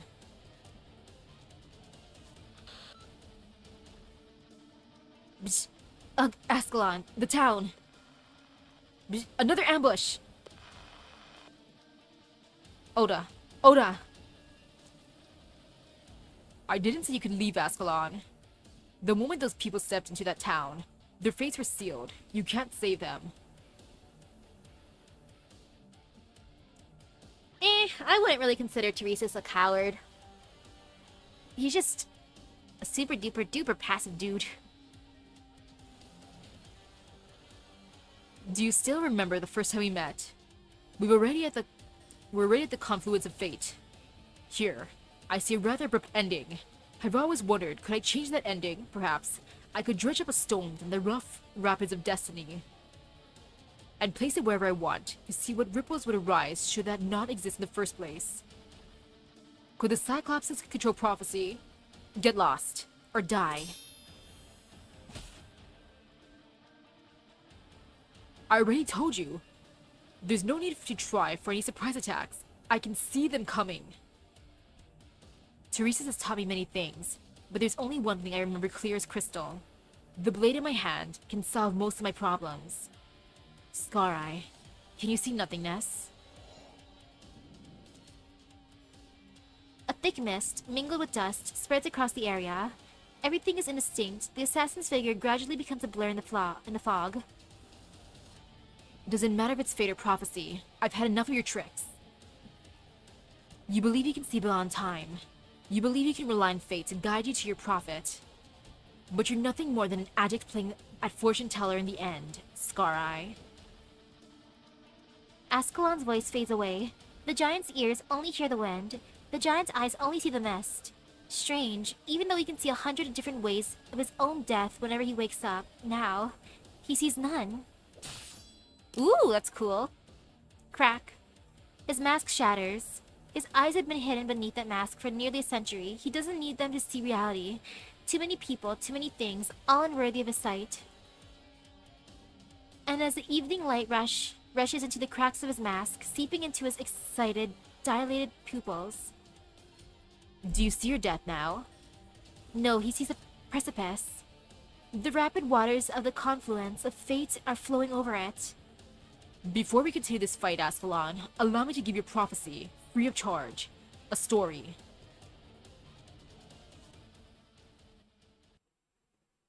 And now we're gonna just be fighting while he talks about his story. Okay, no fear, maybe. There's slight fear.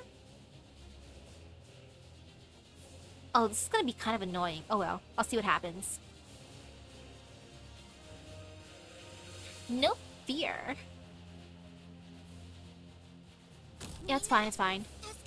I hesitated for too long. 16, 17, 18, 19, boop. Alrighty, let's get this ready. No, I forgot there's a thing there. Oops, I forgot there's a path. Duchess, oh my bad. For real, for real. Yeah, just walk towards the stairs, my dude, please.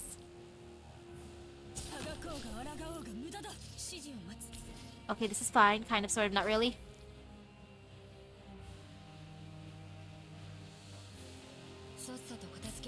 Kind of, sort of, not really. 承知した Okay, now how do I want to do this?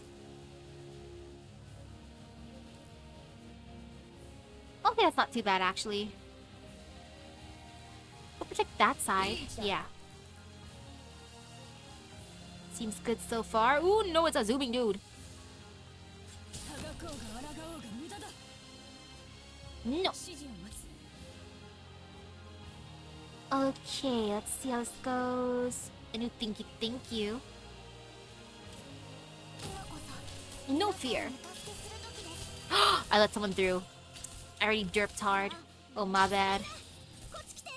命令を無駄だ Boo! Oh, truly, my bad, for real, for real. I need a healer.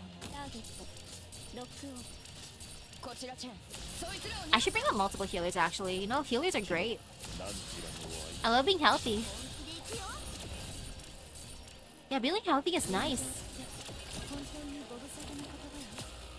Oh no, that guy's that scary. Oh man.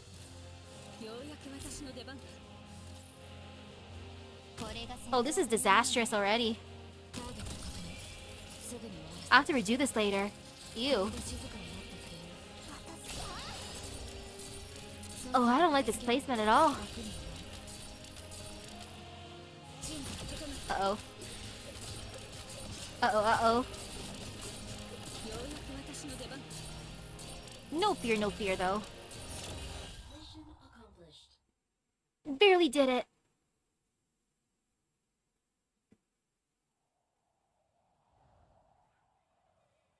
Someplace in the wilderness, Casdell. Ha! Prophecy. As if this could be called a prophecy. Haskell did not kill me. What has been spoken still requires discernment.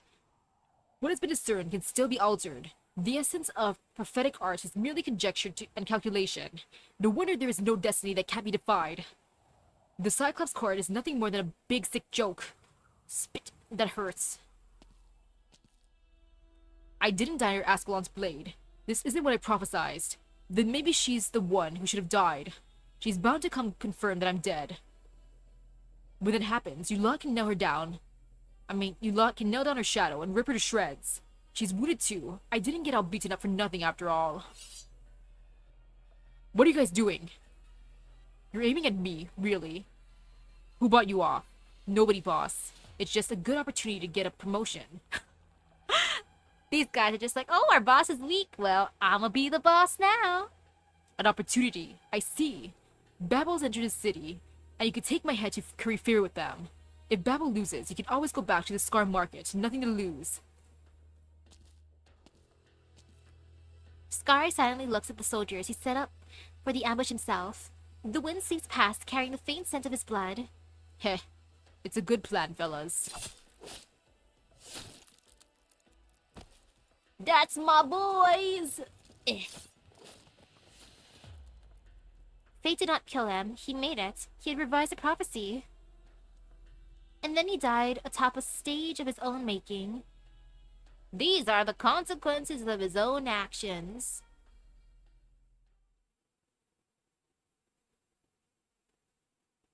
Londinium, Victoria. The huge palace complex situated in the center of Londinium is always too quiet. Teresis disdains his apathetic nobles who live within. He only respects those who put their lives on the line to fight a way out and come up to him, even if the swords that they raise are pointed at Teresis himself. Showing mercy to your enemy will only result in your own death, Manfred. Do not repeat that mistake again. Forgive me, General. I thought... Focus on the enemy. It seems these traitors have been sharpening their blades for this ambush for a while now. They've stirred the hearts of the Victorians. We're the only ones who can extinguish this rebellion now. Ancient Sarkis language. By the time he murmurs his covert orders, a group of silent figures are already appearing in the chaotic battlefield. like a passing gale rattling the raindrops in a storm. Stand back. Humph. We'll handle these guys. Julie, you and the rest keep going. Got it. Don't even think of getting close to the general. No need to rush. It'll be your turn soon. I'm the general's guard captain assassin. Then you're gonna want to hold your sword right. An inconspicuous arc sweeps past Julie's eyes. A chill runs through her spine, her body stiffens. She thinks of the day that she saw Her Highness in the Scar Market. At the time, she did not even dare to raise her sword. Enough, Manfred. General, they have come to me in search of an honorable death, not mercy. They're using their lives to show me the future that they see it, as they see it. You're in a race. She is facing countless threats in Casdell, just as we are here. Such a race only ends with my life or hers. I will give you a chance. Come, Deathmongers, kill me. Do not disappoint Teresa. It's like, okay, strike me down if you can. Countdown, 2 hours, 7 minutes, 21 seconds. Shatter.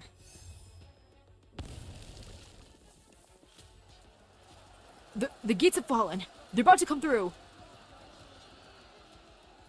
Countdown, 1 hour, 33 minutes, 48 seconds. Notify all operations within the city to disarm the patrolling troops. The defenses in the city are weak. It's pretty much just the military commission's defense forces. We'll strike at them before they can regroup. Move fast. Even if both sides are trying to prevent the battle from spreading to the city, this is still rather irregular. Send all of our intelligence back to the doctor.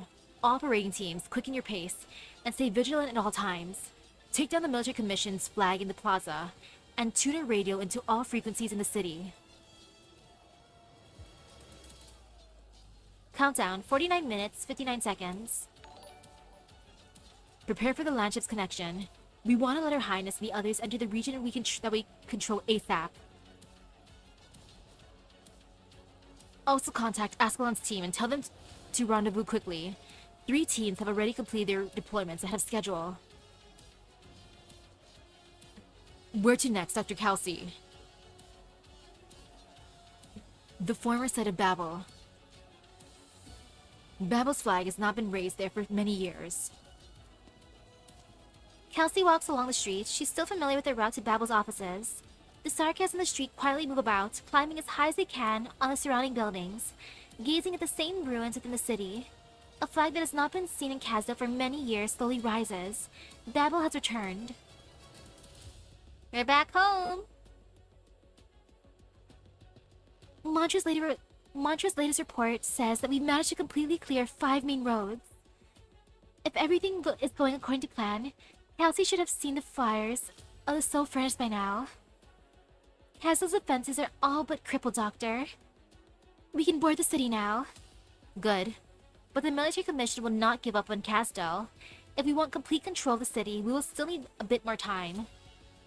By then, we might not be able to completely avert the destruction of Castle Center City. Wait, I felt them. What? They're still here, but they have no intention of aiding anyone. It seems that some arrogant bystanders have joined our battle. Teresa. I also feel enemies, not ordinary ones. Their souls burn with killing intent, sorrow, misery, and determination. The military commission's assassins, they intend to use the city as bait all along, so they can inflict heavy damage on Babel's headquarters. This was also within my calculations, but this time, there is no wagering or planning our way out of this. We must defeat the assassins and return to our city. I will go control the landship's defense systems and mount a defense. Go, Doctor. We need not bring another fight to the city, not as it bathes in the twilight of afterglow. Countdown, 22 minutes, 48 seconds. Closure. Have you made contact with the landship? Still no response. I'm still rewriting the city's broadcast power settings, and I'm trying to expand its range. Maybe the landship's comms have a temporary malfunction. I'm doing my best to bring it back online.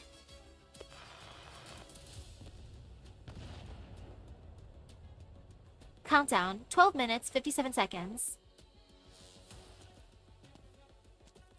I sense something peculiar, Dr. Kelsey. My mother. She's prepared incantations for every person dear to her heart. When they pass away, an elegy will play in our minds. I'm still in good health at present, but... Kelsey suddenly feels her blood run cold.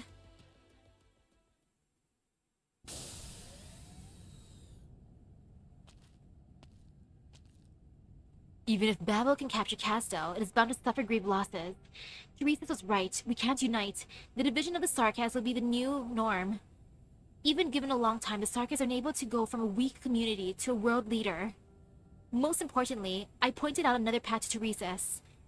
His plans in Ladinium will have a greater chance of success if the Sarkas corrupt the land with Originium and destroy their enemies. Isn't this a good thing? Such a determined race is now our followers.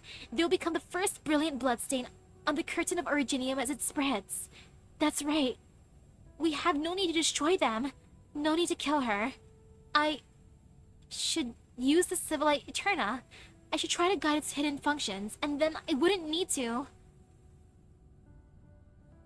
Searching internal array. Administrative permissions found. Verified. Valid permissions. Welcome, Dr. Misaki. Entering ship-wide defense system. Please confirm subsequent operation. Should I really let Babel continue their actions at this point? Am I really going to renounce the sacrifices of billions of our people in the distant past? Renounce their flesh and blood, bound in songs? Renounce the spark that they have waited for 10,000 years? Renounce the Originium project? All for a race who doesn't even know what the barrier is? If for the sake of Terra, Originium was stopped, if Teresa truly succeeds, then what have we been waiting for during the 10,000 years? Teresa and the races of Terra, do they really not have even the slightest chance of success? They do not. How could I be so naive as to believe that? They're disunited, narrow-minded, undeveloped. An accident of life, a fortunate survival, that's all. All lives have the right to believe in their own hopes. But we have no time left. It is right in front of us.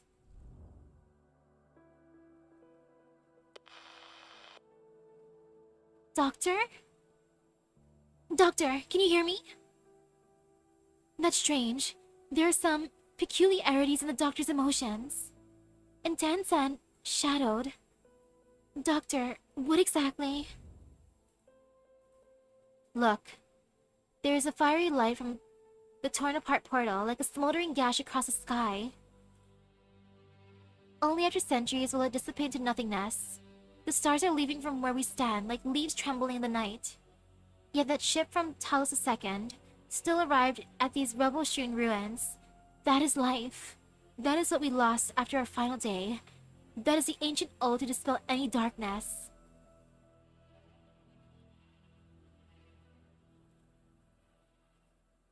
To this day, we still do not understand how life appeared in this vast sea of stars, but I think we should sing the praises of all that lives, and sing our own praises as well. Originium is our song, the melody we offer to those who come after. Meddling with the evolution of civilization is arrogance, but I had no other choice. I once reneged on my promise. I betrayed she who waited within time itself. It is because of the love I felt. Love for life. Love for existence. Love is eternally pure. It leaves me unthinking. Kelsey, learn to love. Learn to believe. You have to think. Go and lead. Go and face the rolling stones that fall down the hills, screaming as they go. But in the end, I believe that you can learn to love. It is eternally pure. It is a child of every breathing creature. It is our nature. Go, Kelsey. Go see your surroundings. Then see what lies beyond the most distant of mountains. Go seek what forms existence takes. I must go back. She had once taught me everything. Once explored everything with fervor. But she has changed. She will not give me much time to act on my own accord. May we meet again next time. We will meet again, Kelsey. I believe in them. I believe in you, Kelsey. Kelsey, I do not have much time left. Search for traces of life. Search for hope and future. Kelsey, go find your own answer. Find yourself. Find yourself and find love. And then look, Kelsey found love and her answer kind of sort of, she at least found love at least. It's like, hey, Dota, look. Look, meet the person that I found. And then look at me doing a thing now. Are you sure you want to disable this ship-wide defense system? No? Can I just, like, not? I don't wanna. No. No. No. No. No. No. Ellipses!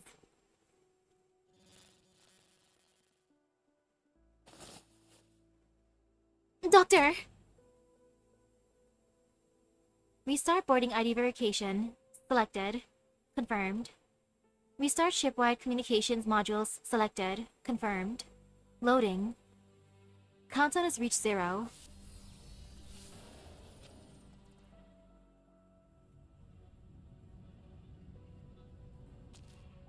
Even more ellipses. The fluorescence of the control panel reflects off the doctor's masks. As the screen shuts down, the face beneath the mask is shrouded in darkness again. How would you describe those who would pay any price to defend their people? Some would call them heroes, some would call them legends. And yep, last minute Babel event clear. But such titles best take root in times of widespread war. As a short era of peace begins, in the space of a night, those living legends will all be relegated to the land of stories and tales. The children who hear such tales will ask, why have all the people who bear such grand titles disappeared? Because they chose to stay in the past. And because they chose to stay in the past, they had seen through their duty, and the new era they founded had no place for them. Legends are forgotten, heroes pass out of memory, and death arrives as it always does. No one can escape it. Duty spurs a hero to write an answer with death, to tread a muddy road. That is our fate. 1086, the eve of Babel's departure from Casdal. Perhaps after many years, those who are left behind and vanished after we built our home will join us in our causes. They will bear a name, racked with infamy and settle this debate for us. Perhaps. The twins stand shoulder to shoulder. By means of the memories stored within the Black Crown, they walk along the battlefield of yesteryear, just as it was in the past. The two mixed-blood Sarkas step off the king's collapsed chariot, walking toward the battle, walking toward the future. So is this where we part ways? It is.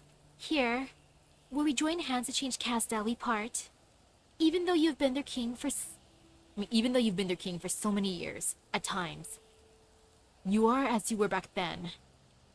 Back when we were still young, I would often pick my fingers when I was sewing, staying the robes I would sell. Do you remember?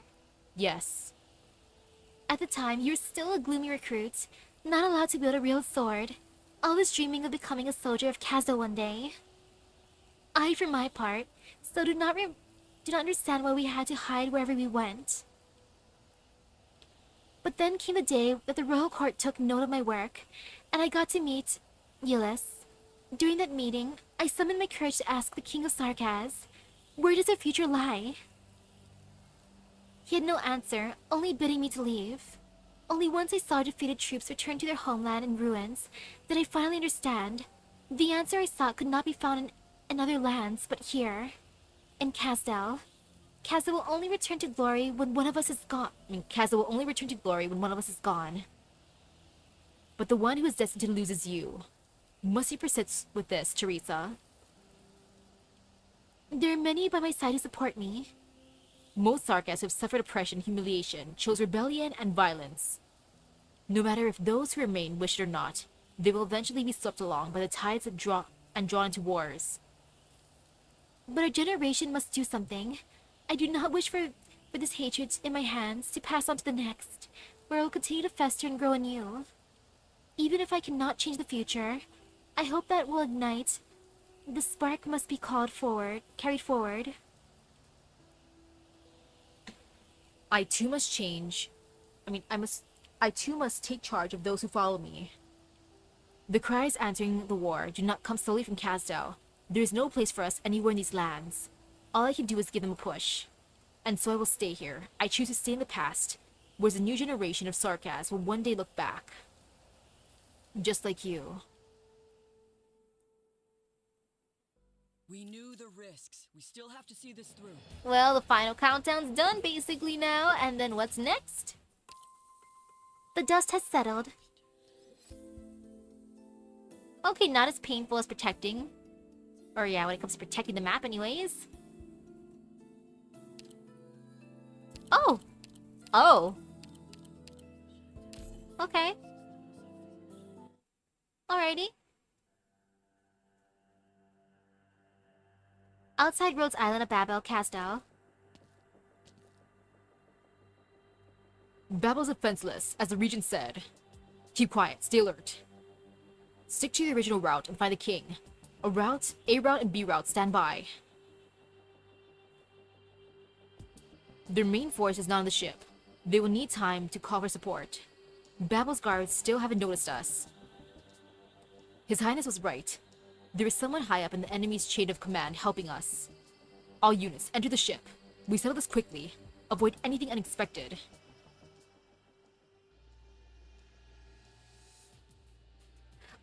Was there any match between Teresa and Teresa's? Well, they're both on opposite sides, and they're just like accepting it.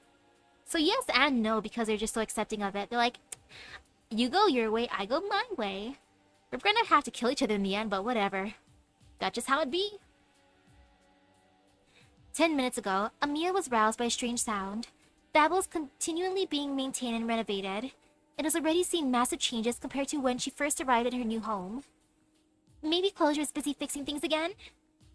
The doctor left Amiya with many picture books in her room, with illustrated stories she had never heard of before.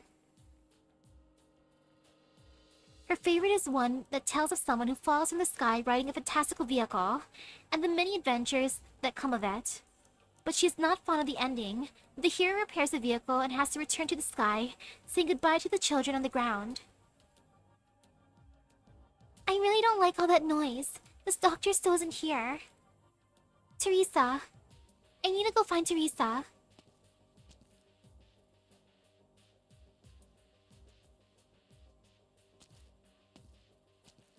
Hello, Mr. Downing. You dropped your pliers on the ground. Here. Thank you, Mia. Where are you going? I'm going to the speaker's office to find Teresa. Oh, right. Have you seen the doctor? The doctor, it's been a few days. That one ought to be in the command center overseeing the operation, I think. I knew the doctor must be busy with something. Okay, bye-bye. Don't run so fast, Mia. There's still a lot of places being overhauled on the ship. Make sure you don't trip. The girl really is... Erg...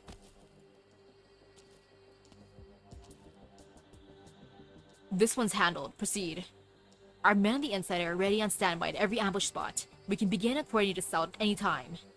If you see anyone, don't hesitate. Those left on the ship are no threat.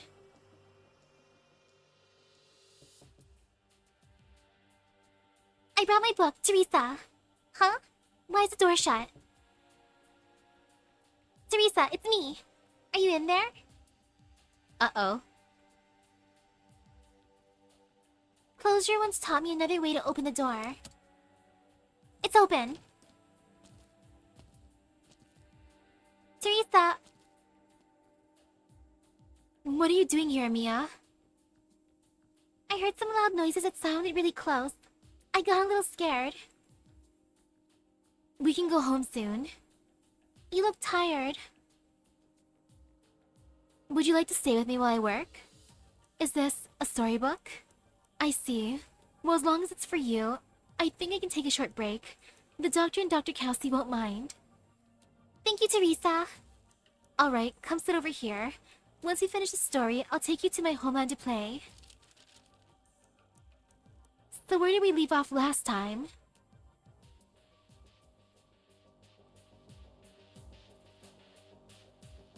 What do I make of the Sarkas Assassin's designs? Well, honestly, first thing I thought of when I saw them was like stereotypical bondage gear. As one do, I guess. Stand back, Ducariel. You're covered in the blood of the mediocre. Merely some heirs making ridiculous comments on the situation. Nobody should be making light of this. That pair of siblings' lives are the deaths at this moment. At this moment, it is a grave disrespect. Should you not be retreating and defending the inner city right now, Nasalem? That has nothing to do with the war I'm waiting for. Teresa's asked you to come and ensure her death. Is this not you being contemptuous about those siblings of yourself? The region would not stoop to such methods. I am only here to witness the end of this war and the beginning of another. If the King of Sarkas is struck down, I will bear the deathly pall of this moment. On behalf of the King, I witness a victory I grasp from the abyss. So you still feel sorrow, as do you.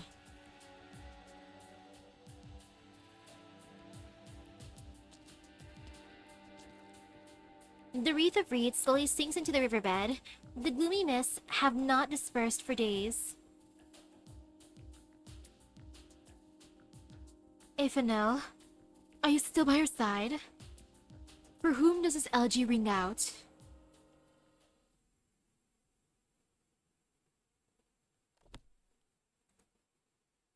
Why did you stop, Teresa? We just got to the important part of the story. I thought I'd leave a little suspense. I thought I'd leave a little suspense for you, Mia. Would you mind if I used another, more comfortable way to tell you the story? But, okay. Watch out, Mia.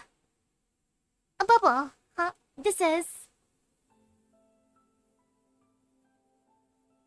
Black ripples continuously wash over the pure white room, as though Mia has plunged into a pool filled with ink.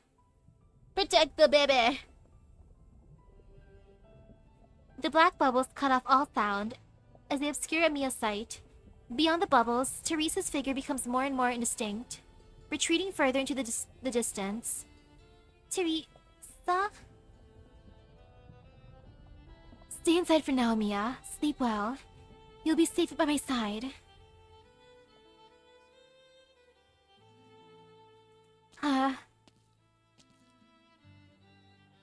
Teresa, Your Highness. We will use our lives as proof of the future that the General pursues.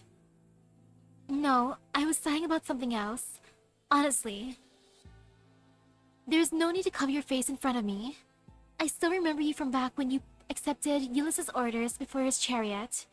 Your heroism and valor in that battle moved me. I remember most of your fellows as well. You're all worthy of the title of brave warrior, and no way inferior to those heroes fighting in Kazo in this very moment. We aren't covering our faces to hide our identities. We knew they would do nothing here. We have cut off our horns, abandoned our names, even destroyed every inch of our skin that can be used to identify us.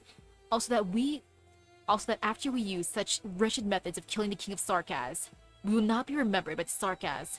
We can't be remembered. Do it. The rushing air engulfs the assassin's blades like a swamp. As they incessantly stab forward. Swoosh! The trembling of the blades causes the air surrounding them to resonate. They press on. They continue to stab. The ones holding the blades are buffeted and submerged by waves they cannot resist. I remember your names. I remember you. Luca. You held back a steam knight on your own. You hid yourself within the steam to pull them out, and beheaded them before friend and foe. The assassin's light fades away. I remember you too. Lines. The countless sarcasm of that name, you're the one who stood out most. After being taken captive by spire casters, you freed 3 of your compatriots from their camp and destroyed their art circle.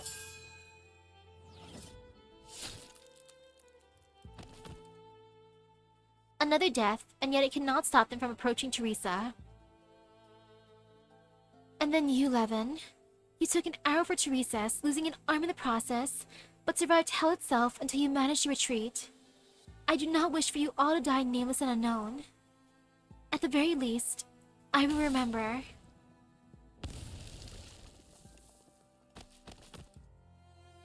More and more corpses pile up by her side, while the room she has left to stand is whittled away, little by little. She sighs, wiping the blood from her neck, accidentally smearing the dark red across her white dress.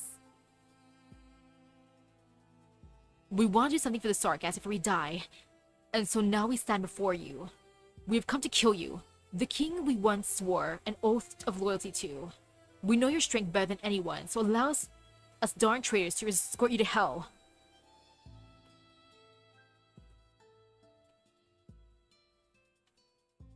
Why's it gotta be like this? No, no wonder why I couldn't put any of my team in.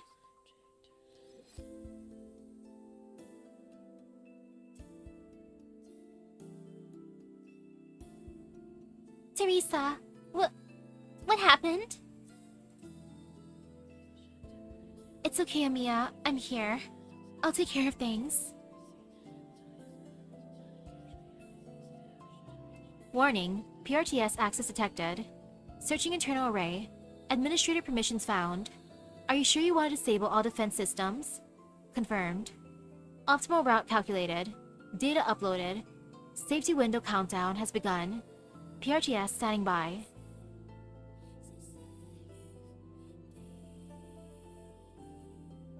Stinky evil spirit. Making defenses go down. Is this your final decision, Doctor? My kin, I honor your resolve to die for your goal.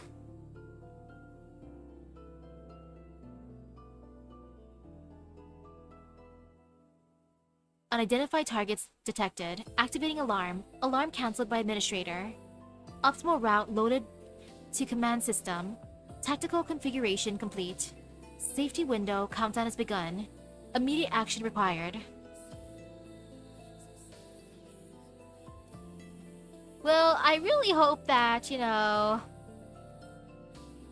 current amnesiac doctor don't ever get these memories back. Stay as a dummy. Stay as a weirdo. Stay as the gotcha act addicted Dr. Misaki. Do not become the evil spirit anymore. Stinky evil spirit. Look at this, what you're doing, evil spirit.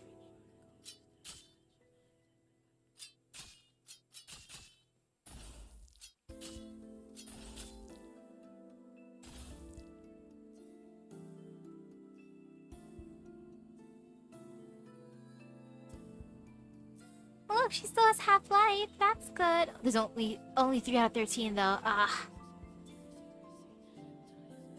So sad.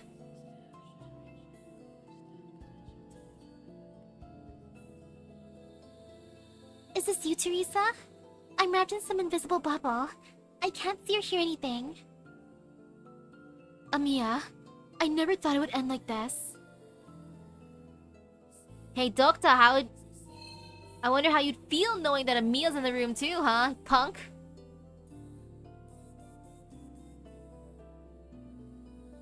I thought we would have more time. The King of Sarkas, I wish I did not have to pass this burden on to you so suddenly. But the truth is too cruel for you now, Amiya. Someday, you'll be able to decide if my decision was right or wrong.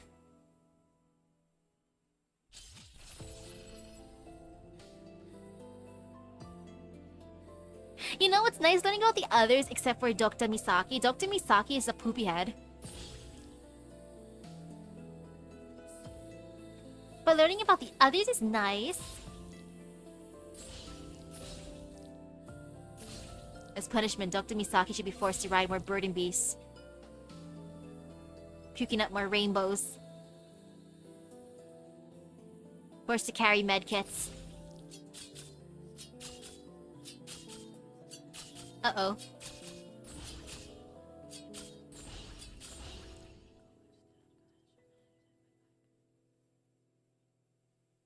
Goodbye, Amiya. It will all be over when you wake up. Mission accomplished. Precious little Amiya. The last thing Amiya remembers is sleeping inside the black bubble. Teresa gently cradling the bubble wrapped around her, telling her a story that she has already heard many times before. Within the desert of despair lives many terrible shadows, forever chasing after the little puppet who is seeking for hope. The black-cloaked shadows were the echoes of the oldest despair and sadness. If they catch you, you'll never escape them. Within the desert, the little puppet met the king, who was covered in pure gold and precious gems. The king told the little puppet that if he went back the way he came, he would be given riches beyond measure. Despite the king pulling him back, the little puppet ignored the captivating gems and pressed onwards. But very soon, the black-cloaked shadows caught him. They kept throwing themselves at him, over and over again, near endlessly. Bang, bang, bang. The puppet took out a long spear made of needle and some threads, fighting the shadows until finally, after knocking aside the shadows' sharp talons, he managed to escape. He ran as fast as he could until he reached a large river of tears. There was neither boat nor weeds, so all the little puppet could do was swim across. But as he soaked in the tears, he began to sink until he touched the riverbed. He had failed. Was this how the story ended? Amiya could not believe. Maybe Teresa read it wrongly? She anxiously wished for Teresa to change the ending of the story. Teresa. Yes? Can we save the little puppet? You wish to save him? I do. I really, really do.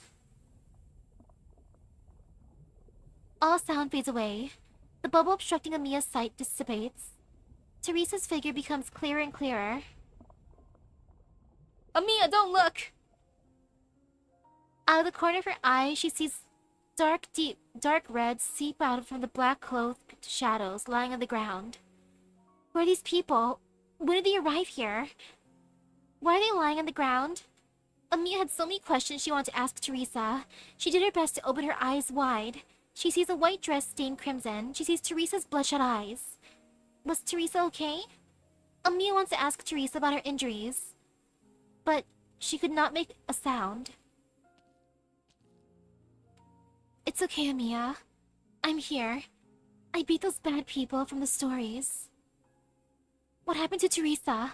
Amiya wants to wipe the weariness off of Teresa's face, but she could not move her hands.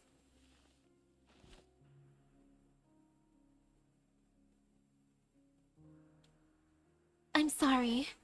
I can't change the ending of the story. But you can, Amiya.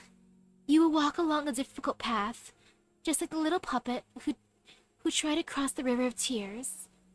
All I can do is help you is bestow this crown of black upon you. For 10,000 years, the limitations imposed by history led my people to misuse this crown. It has been stained, it has been bound, but should not have been so. If we are to break this curse, to break fate itself, I need your help. Do you want to rewrite the ending? Amiya wants to say yes, to say I do, but she cannot utter a word. She anxiously nods her head, thinking that perhaps she could help Teresa by saying yes. Perhaps she could save her. Though there is not much strength left in me, it is enough for me to transfer his permission to you. I have sealed most of it away so that its boundless information does not overwhelm your mind. Forgive me, Amiya, for making you bear the weight of this crown. I thought that I could be there for you much, much longer. That I could watch you grow up. That I could stand with you when you bravely faced your parents' passing. That I could hear you answer my question yourself. Your answer as to whether or not you wish to follow in my footsteps. But there's not enough time for us, Amiya. I now selfishly consign this weight that I bear onto you. I am sorry, child. Okay, so it seems like Teresa wanted to give it to her when she was older.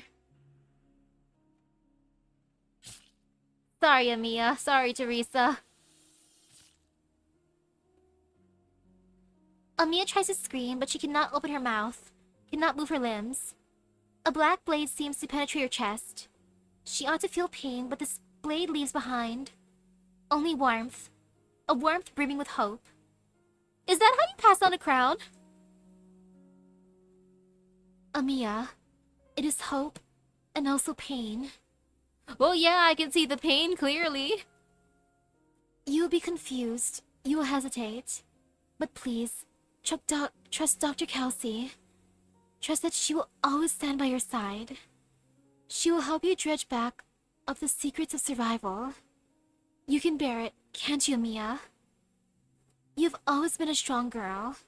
One that never ceases to amaze me. Huh.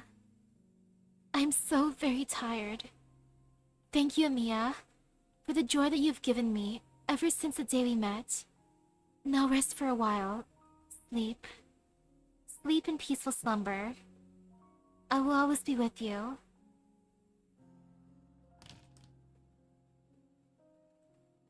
Teresa hears a familiar voice. Oh, look at you showing up now for Amiya! Freaking Dr. Misaki. Dang. Amiya. Teresa does not raise her head to look at the one who just arrived. Only coming because of Amiya. The crown has left her and found another. Her breath grows feeble and feebler still.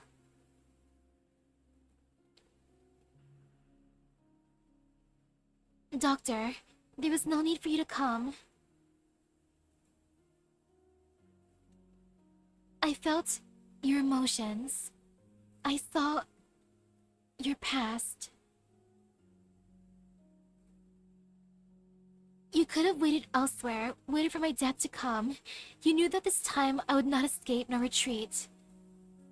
Are you here for Amiya, or perhaps... Teresa does not need to hear the answer. Behind the one she asked, a tide of assassins pour out of the shadows, rushing towards Teresa. So that is your answer, Doctor. I only showed up because of Amiya. Otherwise, I'd just be watching. I'd be like, well, this is what Teresa and I agreed to. But Amiya's here. Now I gotta step in because Amiya. Oh, my biases. Goodbye, goodbye. No goodbye. I don't want no goodbyes.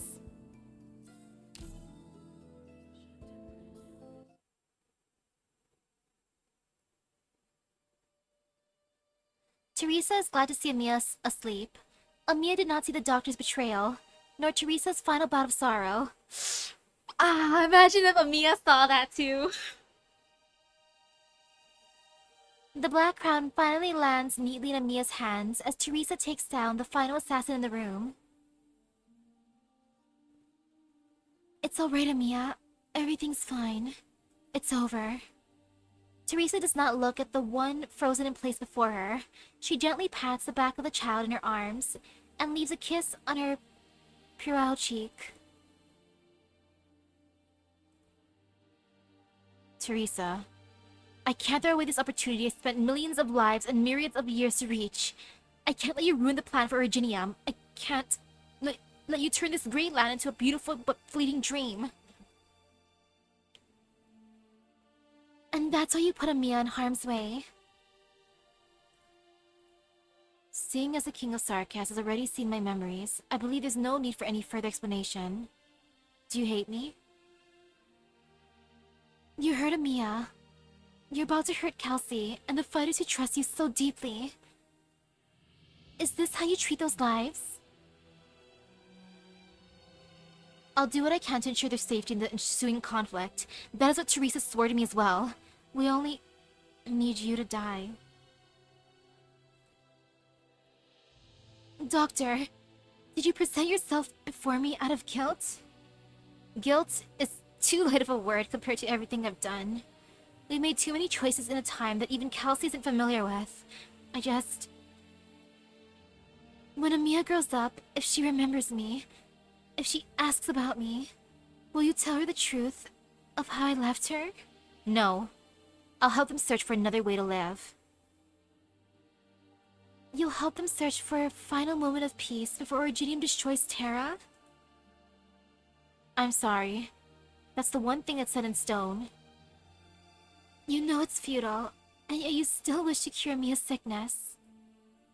Even if her family and homeland will all turn to the same hunts of Originium in the not-too-distant future, along with anyone and anything you'll ever know. You still don't want the girl before your eyes to suffer. That's what you sincerely feel, your purest thoughts, your innate nature. Yeah, the only one I care about in all this world is Amiya.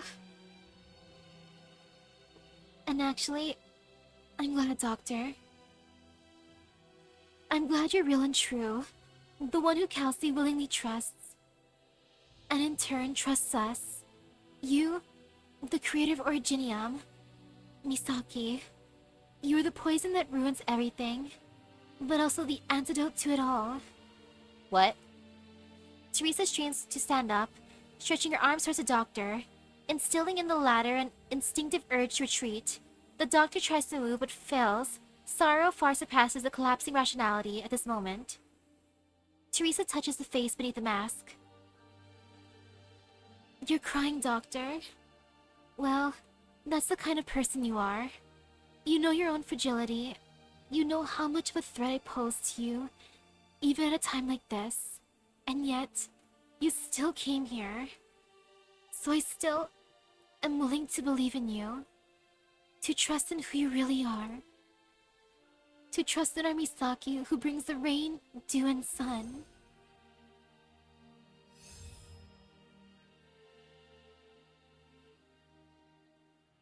Oh, Teresa, you're too sweet for this world. This face is both familiar and strange. Teresa knows its features well. She never had a chance to directly perceive the emotions on it until now.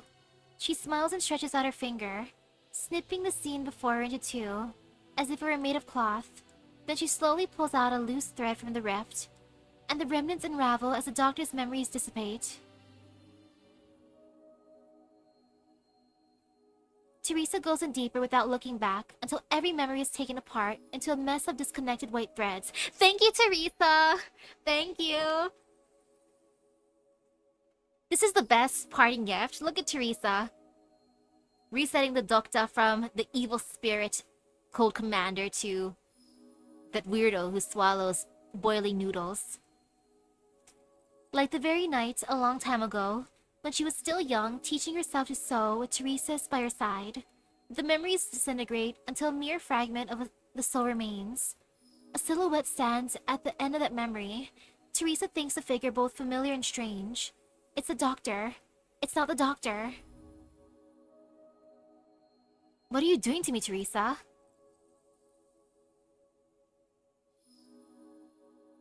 We're done here, but I suddenly feel like leaving you a surprise. So don't blame me for this, Doctor. I'll say to you this one thing. Find yourself.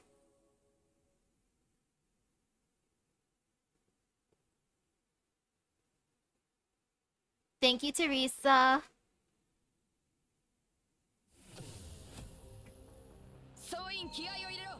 Oh, my memories, they're fading. Sever the past and seek your true self, Doctor. Amiya. I was right. The memory that your mind refuses to give up. Uh-oh. I hope I don't have to protect Amiya. But if I have to, I'll do it. Precious baby Amiya.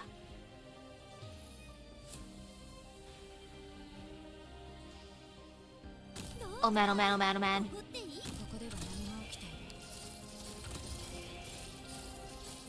Man, stinky Dr. Misaki before the thing. Stinky doctor. Incredibly stinky doctor.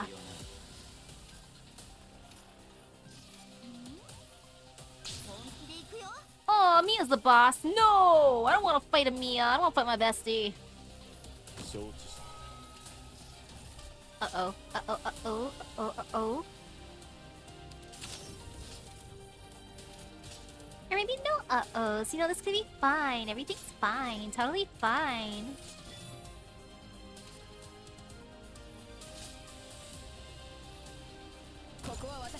Now there's uh-ohs, uh-ohs, uh-ohs all around. Shoot, not even there I could put. Uh-oh. Good thing Thorns is Thorns, and Thorns can do a thing, and oh no! Actually, wait, I think let's get rid of these, I forgot. I'm just gonna break them. I have no fear. Why am I fearing those things? Silly me. I ain't got no fear, I'm gonna break these things. Before they can break me, that's how it be. Okay, got that down. I almost forgot about that I could break them.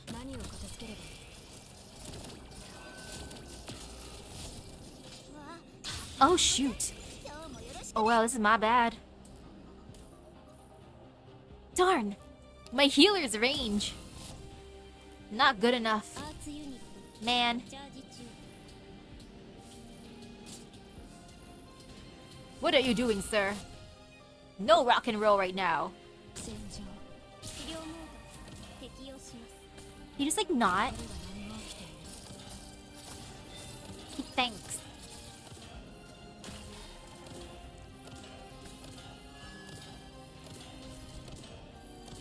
Okay.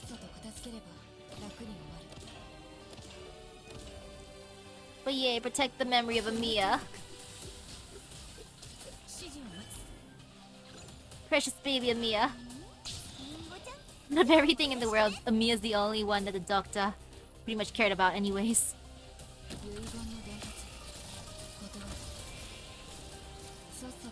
Thorns is doing surprisingly well. Look at him being a boss.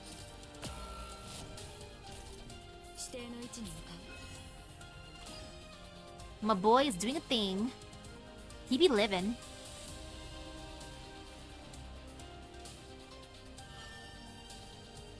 I'm just gonna ignore those crystals for now. Or I guess I should attack them. Me. Bonk. Amiya, can you just like not? Bonk.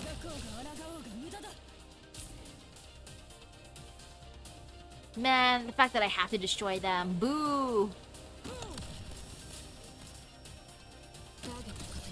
Okay, slowly breaking them down.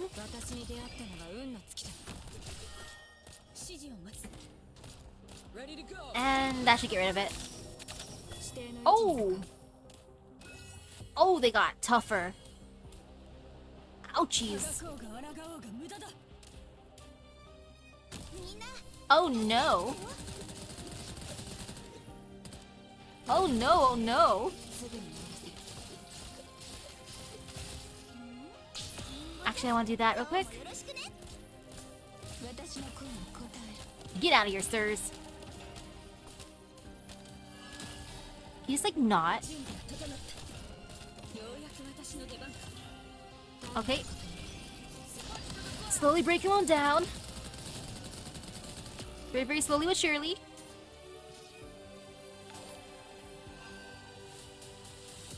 Oh no, oh no.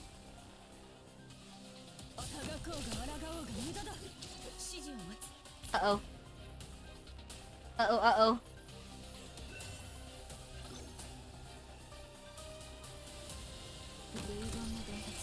This is entertaining though, how like Thorns is just unbothered by this whole thing.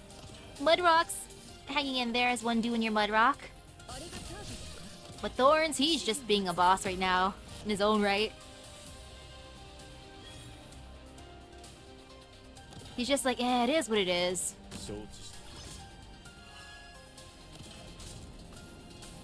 That's how I see my boy right now. He's just chill.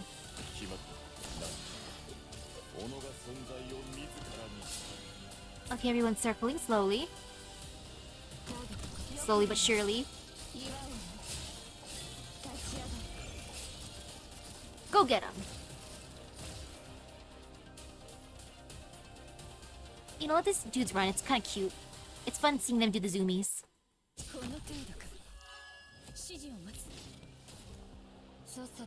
Okay. Still having the zoomies as one do. Okay, got rid of the annoying one.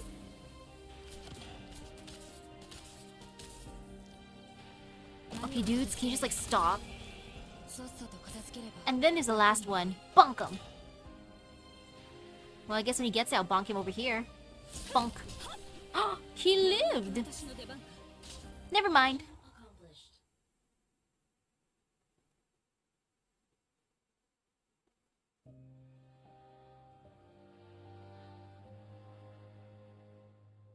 Teresa holds the hands of the one before her, as if it were their first meeting. She quietly faces the other pair of eyes, looking at the emotions shifting within until finally, only a void remains. She knows then every memory has been wiped clean, the soul purified. Your memory is gone, and your soul reborn. A truly terrible trick. But they underestimate your benevolence, your desire for victory.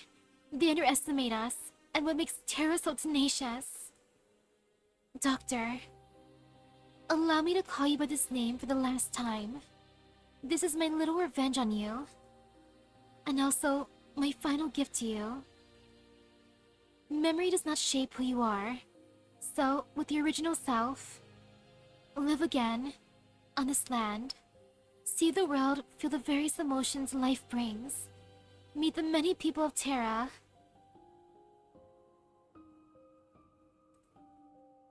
Perhaps your journey will start in suffering, and you may never manage to escape the murky moon shadows of this land. But you always get to see the sunrise. What kind of expression Teresa's making? How to describe that? Like, it's sad yet happy. Because she knows it's the end, it's a parting gift. Like, it's hard to describe besides sad yet happy. I know there's a word for that, but brain not braining. I trust you will find a new solution. One that is truly your own.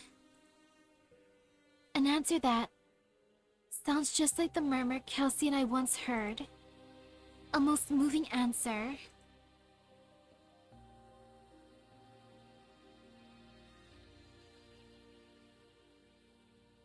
Life slips away. Her ears gradually pick up an elegy from afar. Lakura Maline did establish a connection with her after all. Teresa feels her own breath growing feebler, but she also feels unprecedentedly relieved. She tries her best to keep Amiya in her arms, protected. Amiya's heartbeat calms her own. I'm a little tired. It's exhausting, holding on to that crown. I should rest when I'm tired. Isn't that right, Amiya? I once imagined that, perhaps one day, we'll be able to let everyone in this vast land fall into peaceful slumber. It may take a long time to come, but maybe you could see it for me. Amiya, when you wake up,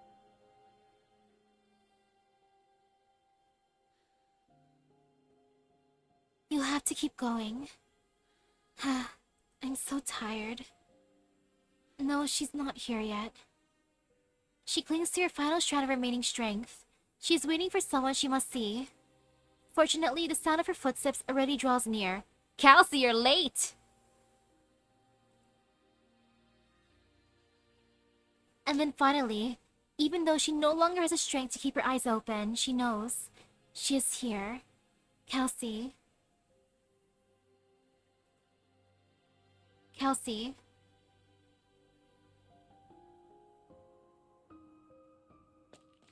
Yeah, losing all the memories did save the doctor from himself. Especially the priestess, guys, who advocated for, you know, the doom ending, basically. It's like, I don't want to betray the priestess. The priestess wants this. I care about the priestess. Freaking priestess. Teresa. Amiya. Doctor. I knew full well this possibility always existed. Why? I should have stayed behind. It's my... Teresa... We should have... Teresa, confirmed, dead. Monster, heed my command. Prepare for any follow-up attacks. The doctor and Amiya, nothing must happen to them. Protect them at all costs. Monster. Kelsey.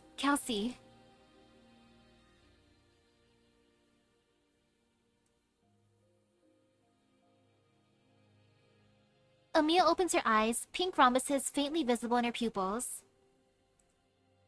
Teresa's eyes remain shut tight, but Kelsey knows. It's her. Kelsey, I've been waiting for you. Teresa, It's alright, Kelsey. It's fine. Listen to me. I'm already dead.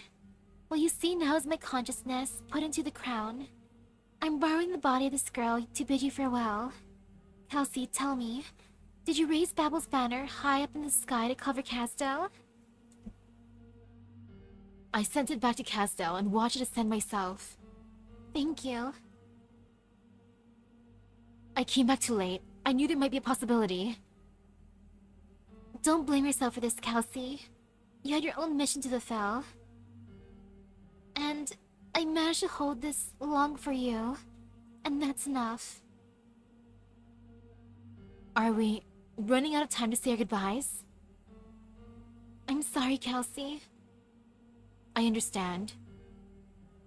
Please don't blame yourself for this. We trusted the doctor, and I hope you can continue on our path into the future. Kelsey, there's no need for any further misgivings. I took a life, but I also saved it. So please, take it to where it should be. If it can wake again, guide it, and it will in turn lead us to the end of our path. I have no doubt about that.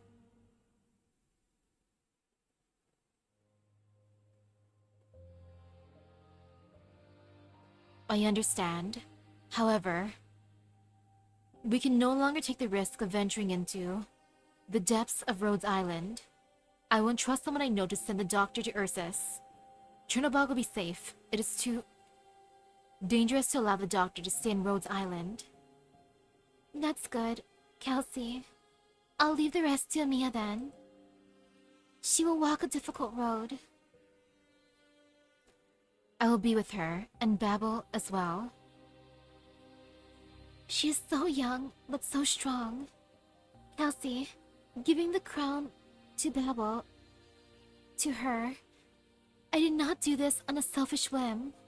To break the cycle and deal with what is to come, the king cannot only be a king of the Sarkas, nor can it only be a king of Terra. The role is no fetter, controller, or unparalleled power. The role is a key. The king is Civilite Eterna.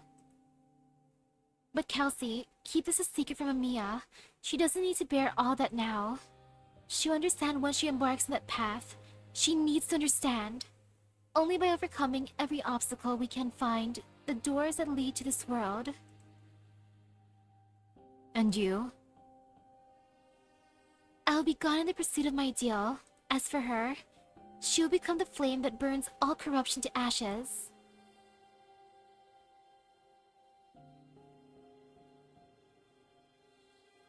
Am I reading? Yes, I have to learn. Kelsey, a new war is about to begin. Teresa's, my kin. He will descend into the cradle in Victoria that belongs to us, and Originium will cover that patch of land. She's leaving us. He'll bring suffering to the other races on this land. While you'll become the final struggler for her ideals. A last-ditch effort. He'll make everyone else on Terra see the Sarkas as enemies once more. Deathmongers. Ooh, have fun being a VTuber, it's great. Do not attempt to abandon your efforts before her end is set. Prove it to me that her path still holds a chance to win a future. Prevent that day from turning true before everything becomes irreversible. Prove to her the peace that you strive for is still worth a response. Though I regret to say this, my compatriots, the call to repay this blood debt is already resonating throughout this great land.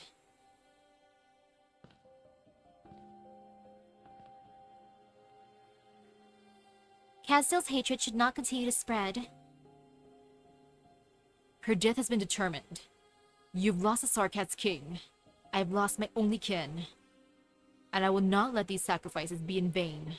My people, whether you've come for peace or vengeance, I will hear your voices. Revenge, war, survival, future.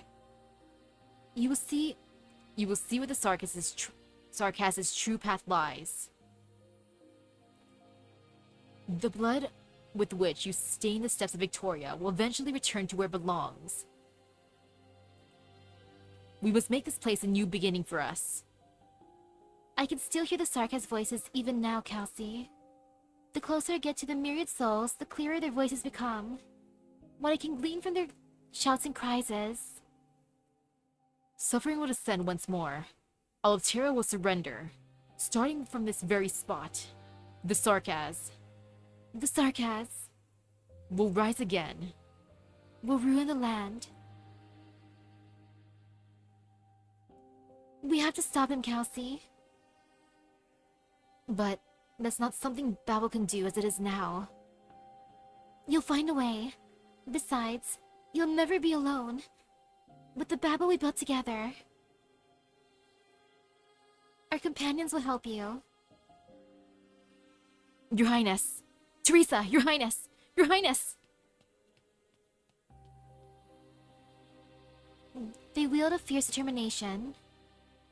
Your Highness, I'm back, Your Highness. You would always welcome me back here when I returned, but this time, you're not here. Can you still hear me? Why couldn't you wait a little longer? Damn it all! I'll make them pay. This I swear to you. Every single one. Even if Master Teresa's. He must face me. I have to find him. All traitors will suffer. Your Highness Teresa's. My only two. I couldn't. Clouds cover the setting sun, and Ascalon is shrouded in shadow. She has lost her light, her faith, forever. She struggled, she strived. Only death remains for the one born in the storm.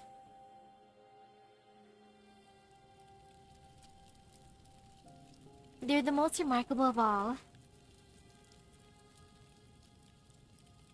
Logos. Yes. I don't know. We should. Let's retreat first. Let's return to Babel.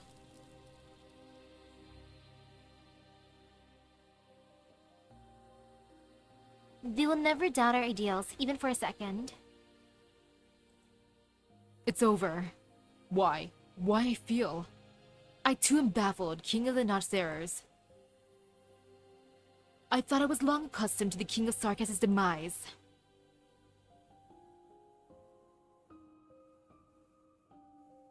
Those, the ones left behind, you do not need to question their loyalty. No way. Who sent this sarcasm expletive, Calm? Did the military commission intercept this? Are they screwing with us? I don't believe it. Shut the hell up, Scout! The landship should be this way. Teresa, she couldn't have just died like that. Winter of 898. The King of Sarkas dies. Eulus dies, and Kazo falls to ruin. The explosion of the soul furnace sends dust flying all across Kazdale's territory for 3 whole days and nights. Finally, it falls to the ground like black snowflakes, bringing the bones of the invaders, along with the ruins once known as Kazdale. Kazdale is no more. But Kazdale has never been gone for good. That's what I heard from the King of Sarkas. He said Kazdale has met with ruin more than 3,000 times, but it will always eventually be rebuilt anew. Perhaps that was just a ploy by Eulus to deceive the people. He's dead, Teresa's. But even if it were the only tale he spun while wasting away in the palace, I could, at the very least, sense a strand of longing from his stories. A yearning for a stable life. What happens after victory? Now, everyone will only begin wandering the land once more. Our people will praise us as heroes. We can only return to ruins, devoid of life. What can we even do now? Heroes, once its war is over, the title will be meaningless. Indeed. Also, I seem to have picked up the myriad souls whispering in my ear from a while ago. Their voices are becoming even more distinct. I don't know where the myriad souls hope to lead me. What about you? I hear the same. I dismiss it as a delusion brought on by the euphoria of victory, but it seems to be more than that. The myriad souls beckon us. Then let's go, to wherever they beckon.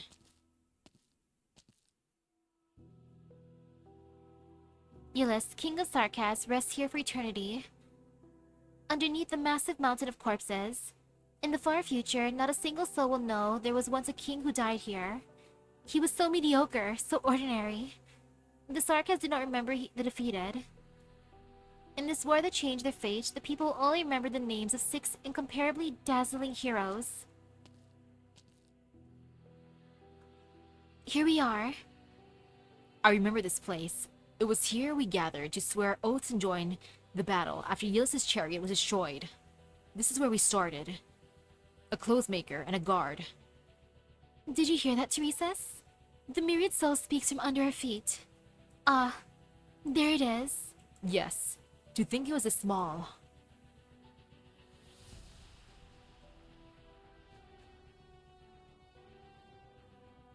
The crown. With death as a witness, as well as the myriad souls, the twins raise the crown in unison. The crown chooses the twins in return. Atop the ruins, the myriad souls, whose existence remains uncertain, select 2 distinct hopes at a time. You should wear the crown, Teresa. Why? The King of Sarkas is but an optimistic fantasy for the pitiful when history chooses to stay silent. Indeed. We will change the Sarkas' fate, with or without relying on an external force. When this age of despair, it will bring a glimmer of hope to our people. I'm not fit to be that hope bringer. My blade will cut that path forward, and you will lead the way. I understand. The war just ended. How long will we bear this crown? Until we find a home again. Until the black crown swallows us into its suffering. Until everyone under the same sky can fall into a peaceful slumber. Lead the way forward, you said. Do you still remember that adventure of ours? You held your sword and carried me. And you guided me through the bushes until we got home. Teresa, allow me to crown you myself. All right. Teresa's, I swear this vow to every Sarkas. We will always be equal. It's crazy to think that No more than they started off as a guard and a clothes maker. Especially the clothes maker part. And now the ending for reals this time. End of Souls. The Sarkas wanders across the wilderness of consciousness and soul. It is the final moment of her existence.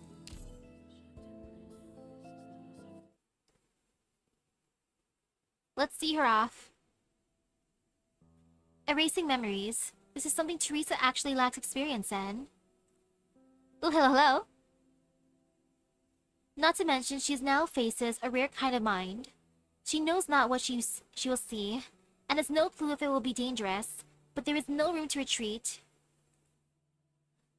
How am I? How's my pools? I'm waiting till the end to pool. I'm letting my luck marinate for a bit. She has made the final decision of her life. She walks into the doctor's memories and cuts them up into countless fragments of dissipating threads. Memory fades away in silence.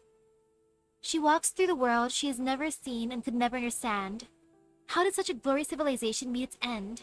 How do geniuses as bright as shooting stars struggle for a solution to their ultimate problem, yet find nothing? Is resistance futile? Is unity a mere fantasy? Is Terra's future already set in stone? What of her beloved homeland? What of her loved ones? She has no answer. She cannot find the answer. She can only continue meandering in the void of memories gone. Finally, she sees someone familiar.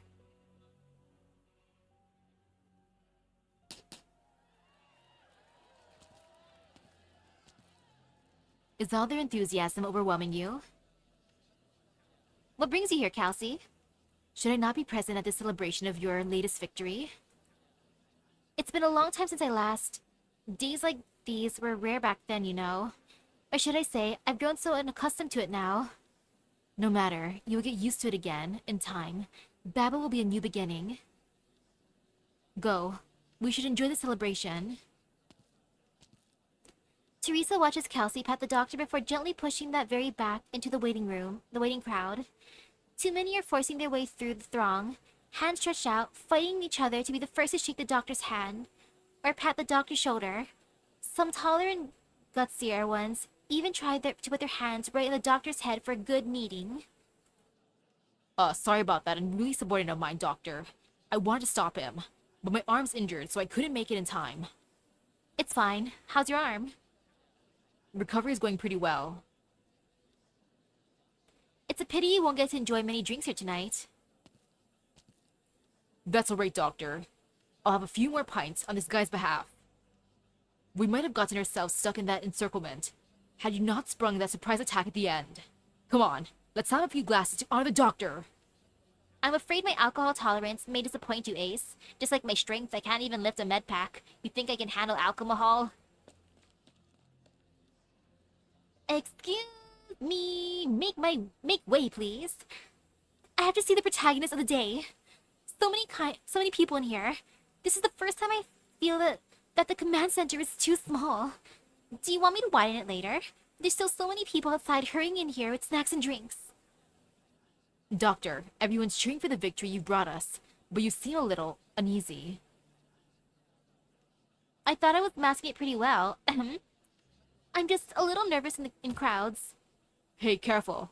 That's enough pushing. Amiya, you good? I'm okay. Doctor, come with me. Teresa and I made you a cake. Look, the oven was so hot, I got a blister in my finger. Thank you. Oh, are you okay? Does anyone have some burn cream? Nuts the baby, Amiya! A gentle cough sounds in the room, and the crowd splits into two. For the story, what got my attention the most? The doctor's, like, automatic love for Amiya. Being like, oh, this precious baby, I need to adopt her. I need to take her in. I need to cure her. Mainly her, because Amiya. And also, learning more about the ancient civilization. Like, gosh darn it. They were rooting for Originium to take over the world. Like, gosh darn it, priestess and oracle guys. It's like we were the villains all along, cries. A gentle cough sounds in the room, and the crowd splits into two. Teresa sees a woman dressed in white passing by, smiling as she extends a hand to the doctor with a still healing needle wound. She is looking at herself.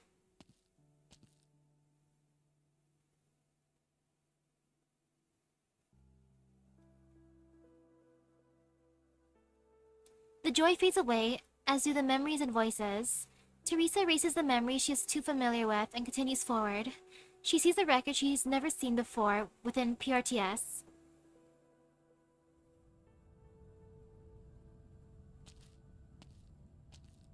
Invoke imaging capabilities. Enable administrator level encryption.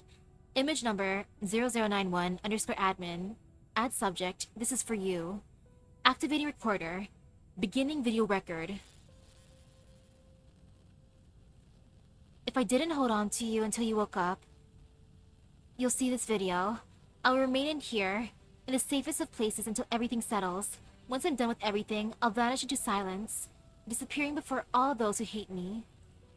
There is always a voice inside me reminding me, asking me, who am I? Our own watcher? Or traitor to future civilizations? I can no longer recognize myself. You'll get an answer after checking all the logs I left behind, but for now at least, I'll no longer hesitate to do what I should do. When you wake up, I've already disappeared in your past, and also unable to appear in our promised future. That's why I hope... Pause recording. Delete all previous content. I still need a bit more time.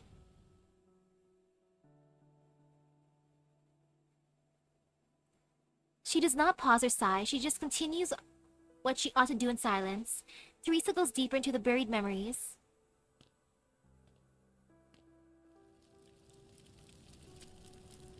I need you to contact the closest rescue team.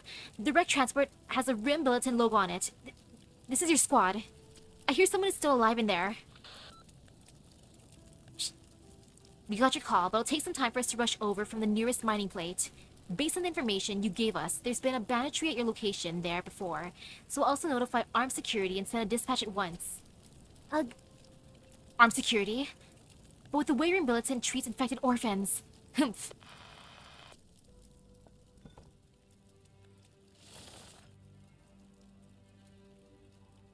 Just hold on. I'll get you out of there myself. You... Please stay with me. Gah, that's a good girl. Give me your hand. Hold tight. But I'm so tired. What's your name? Name? Mom calls me Amiya. Amiya, just hold on tight.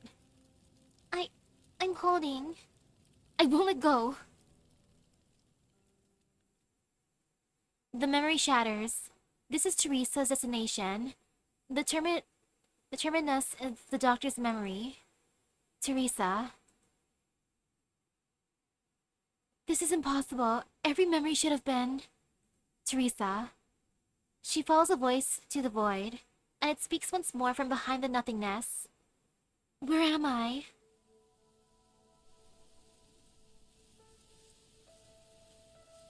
You're finally here. I've been waiting for you. Doctor? Doctor? Not many people call me that. They prefer my team code name, Oracle. Oracle. So you're the one Kelsey believes in? I've let her down terribly, but we had no choice. I'm entangled in an inescapable plot.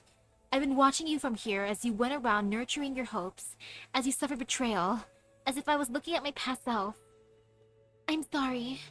You're only a residue of the doctor's burned away emotions. There's no way for me to preserve your emotions and memories in our current circumstances. You've reached your destination. Just do what you have to do. Thank you for trusting me. It may be a little late for this, but I'm glad to meet you. I'm glad to meet you too, Teresa. Oracle walks into the distance of the endless wheat fields dispersing within the stalks. A draft of wind tears through the plain with a roar, and the final scene disperses until only the end of a thread is left. Teresa holds the strand. It quickly loses its luster and turns into powdery dust. It's time to say goodbye. We'll meet again in the future, won't we? Kelsey, Amiya, Misaki.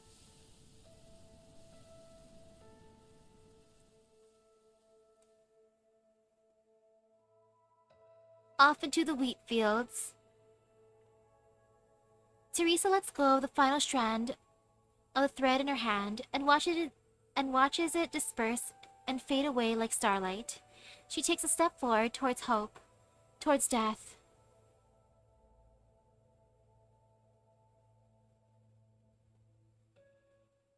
Goodbye, Teresa. To see you again in the main story later on. And now to go summoning. I have less summons than I wanted to, but you know, it's okay.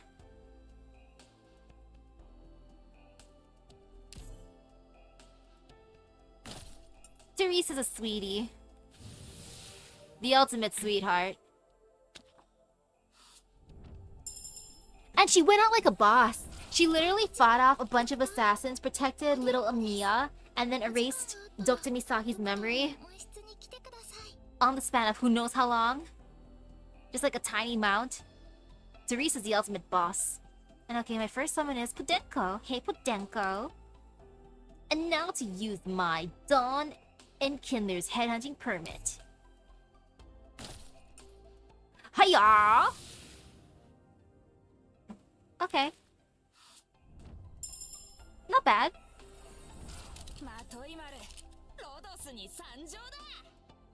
Hey, Matoi Maru. 指揮を頼むぜ。行動予備隊 Hey, A catapult. カタパルト着任です。さてさて、あんたはあの僕年じゃなくて尊敬すべきドーベルマン教官とは全然違うタイプ。そうだよね。一目でわかるよ。Yeah, right? Like, it's so obvious. コードネームはアシッドドロップ。 Hey, acid drop. このスケボーも登録済みの僕の装備だ。それじゃ何かあれば僕に任せて。 The story was good, just disappointing that I won't be able to buy out the shop. バニラと申します。訓練生として At least I'll be able to get, ドクター、 let's see, 今後はよろしくお願いいたします。 all copies of Oda. The items that I want would be mainly the ones for my outpost, for the room decorations, and also summoning tickets if I can. And now goodbye, Vanilla. Hello and goodbye, Vanilla. オペレーターフェン、ご報告に上がりました。私が随分変わったように見える？ Cool. I got 私 Fang. の私じゃありません。 Man, she looks so cool here. お客様、私に最高の笑顔を見せてくれませんか？ Hey, Midnight. この私がいる限り、幸せという名の贈り物が絶えずあなたの元に届きますよ。ミッドナイト、いつでもご指名をお待ちしております。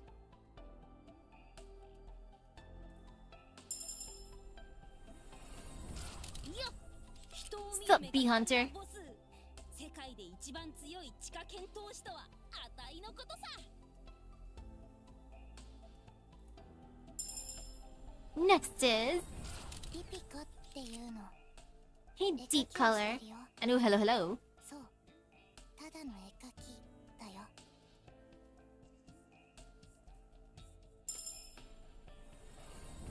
ラバ、術師だ。暇でしょうがなかったから。 Okay, nice. Now I got lava. ここに来たってわけなんだが。私の天敵もここにいるって聞いてな。 I'm hoping this banner is gonna become or be somewhat nice because I got Fang already. That's like a good thing. That's a good sign. 石見習いのアンセルです。 Hey, Ansel. 他のアシスタントを担当します。よろしくお願いいたします。 First pool. Next pool. Let's go! Blue! Well, 行動予備隊。 you know, I'm just biding my luck. It's marinating. It's still marinating tonight. Maybe. Hey, Orchid. Hey, girl.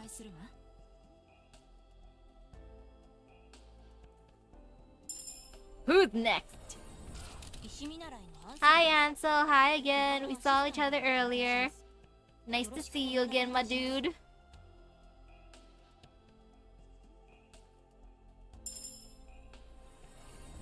プリムと申します。以前はラテラーの護衛隊に所属しておりました。 Debating when I want to start chapter 14. 翼となり、命をお守りする Because that's the one that came out today, right? Hey, Plume. はじめまして。 Hey, Chestnut. プレゼントにこれをどうぞ。僕の集めた鉱物が入った標本ケースで、天聖石に緑晶石、こっちが電気石で、これが玉髄。 Next is スカベンジャーだ。 Hey, Scavenger. 汚い仕事は任せてくれ。あんたも連中と一緒だ。金さえ払ってくれればいい。 Another 4-star. はじめまして。 Hello again, Chestnut. プレゼントにこれをどうぞ。 Chestnut, thank you for the specimen box. I appreciate that. That's adorable. 天聖石に緑晶石、こっちが電気石で、これが玉髄。 Okay, I can delay starting chapter 14 then.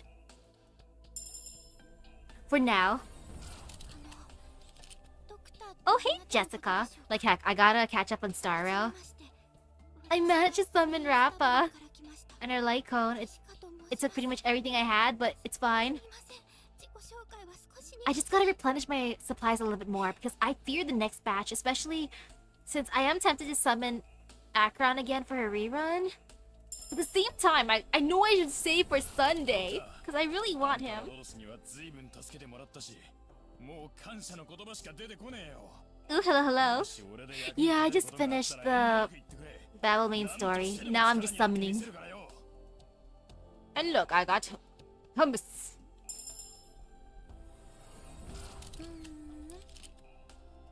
Hey, Gravel. どうしたの？顔をそんなに赤くして。これは初めましての挨拶。 So far, one bang and the blue pools right now. 初めまして。カジミエイシの騎士。 But there's hope in the world. よろしくね。Another 4-star. コードネームはアレン。今日からは正式所属になるらしいよ。I'm just hoping I don't have to break out my wallet for this banner. But if I have to, I'll do it. I'm desperate enough. Okay.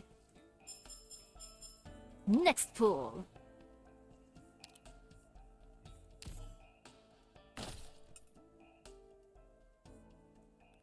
Yeah! Aw, no SSR yet.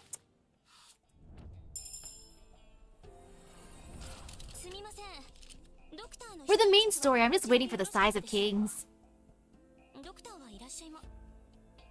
Also, I want to see how confused Teresa's is seeing Dr. Misaki again. He's gonna be like, whoa, what happened to that evil spirit?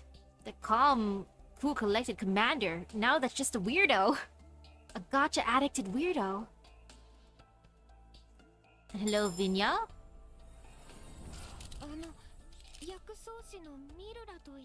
Hey there, Mir. このコードネームはケルシー先生がくださったもので、命の儚さという意味があるそうです。先生は私にこの言葉をずっと覚えていてほしいとおっしゃっていました。3-star. ラバ、術師だ。 Hey there, Gin Lava. Louis-star once already. I'm gonna go a little bit forward since we said hello to her. Hey, Bubble. でも君丈夫そうに見えないぞ。まあいいか。僕はバブル。今のところ部族では一番 It'll be interesting seeing how he'll react to Mia. 強くなれるように訓練してもらうぞ。 4-star. 我が名は白雪。 Hey, Shirayuki.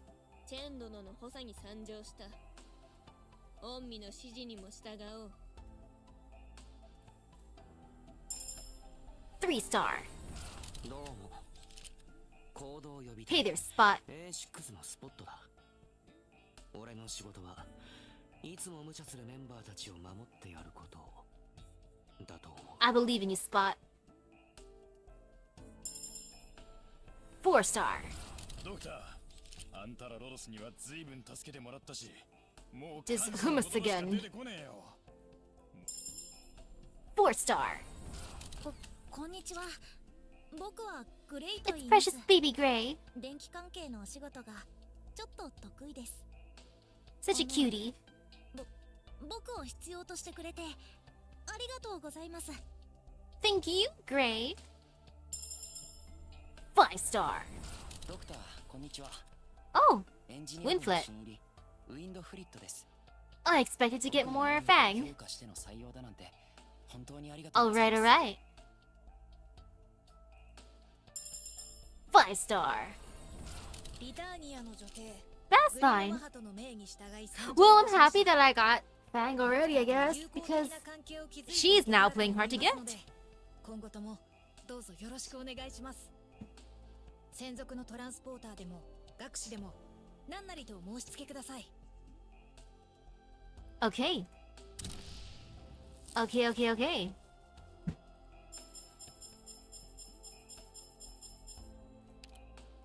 Another one. Oops. Another one. Imagine if I accidentally summoned from the wrong batter. Oh, 2 more 5 stars. That's fine. I still want a 6 star though. Come on. Sheesh, outside it's so loud right now. Or actually, maybe the explosions outside are W celebrations. Yay! And hey, Moose. 4 star. ドクター、世話になる。 Hey, daughter. 俺はトターという遠距離射撃が得意だ。修行中であれば大小構わずどんな任務でも任せてくれ。はじめまして。 Hey, Indigo. アリアと申し。 Like I'll use whatever I have right now for the stream, and if I can't get her on stream, I'll just have to get her off stream at that point. But it'd be nice to have streamer luck. Imagine if I had streamer luck. That'd be so cool. If only. Thank you, Indigo, for showing up. 3 star. Oh, hey there again, Catapult. Catapult, have you seen the others? No, you haven't? Okay, I'm gonna go forward now. Hey there again, Spot. Pat pat. Head pat. 5 star. オペレーターフェン、ご報告に上がりました。私が随分変わったように見える？はい。 Ooh, you got double and you got both. Nice. And yes, more fang. 4 star. はじめましてドクター。 Wow, Chestnut, another present for me? Thank you, you shouldn't have Chestnut. Actually, I'm very grateful for this. But if you want to give me another specimen box, could it be like good gacha luck? Thank you. Hey there again, Spot.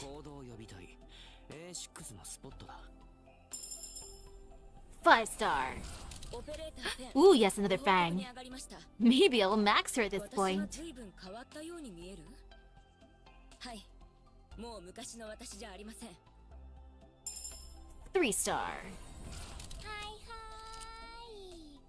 Hey, Cruz. 未熟者ですが、これから頑張りますよ。 Thank you for the good luck on my pools. I need it. I really need it. Another one.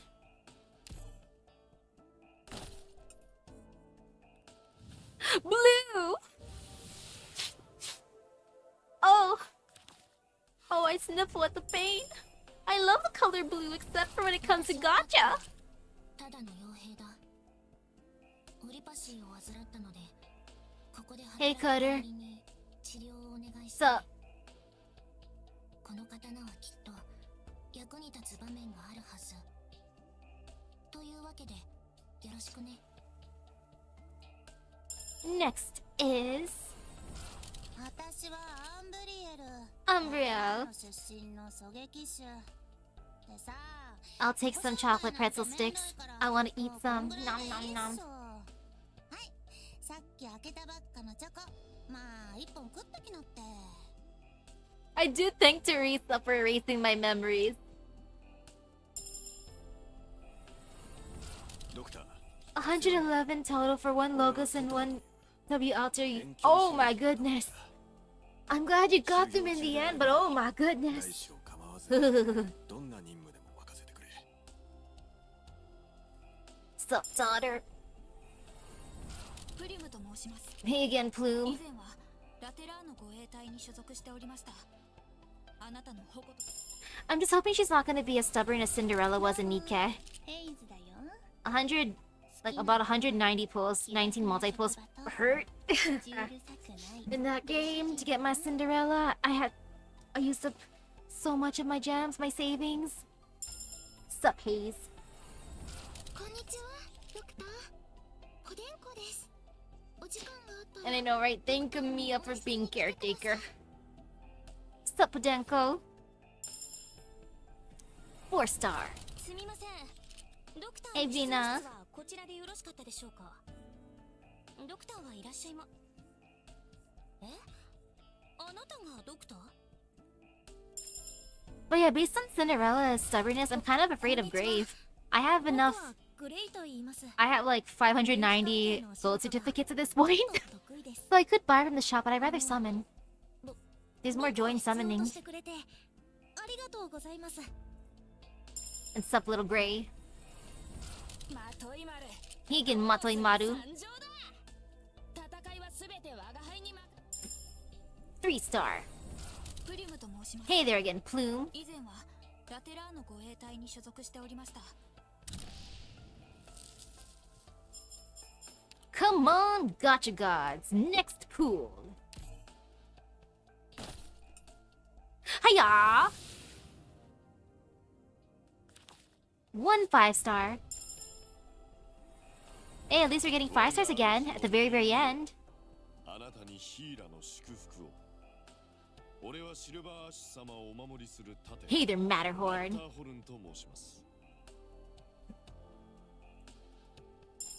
3 star. 合同予備隊 A6 カタパルト。 Hey there again, Catapult. さて A lot of A6 operators today. 僕ねん大将、どうも、J と申します。 You got Modernia, Red Hood, and 2 Scarlet Black Shadows. That's still awesome! 海産物は一通り Like, holy cow, that's pretty good though. あとは料理と Hey, Jay. 包丁さばきもまあ悪く I wouldn't mind getting more pilgrims, like other pilgrims too.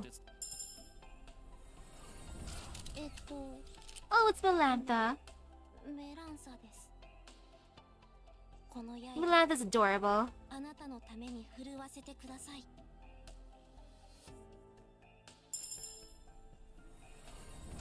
私はただの Ooh, 戦 someone 場 new. 清掃員に過ぎません。 Lutonada. ルトナダ。ご用があればこの名でお呼び立てください。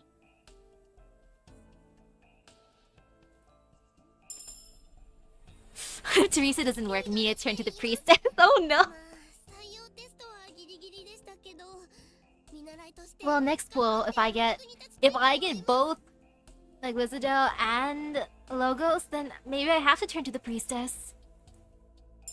Beagle. 私はただの戦場清掃員に過ぎません。 Oh, another Lutonada. ルトナダ。 3 star now. 合同予備隊 Oh, Popukar.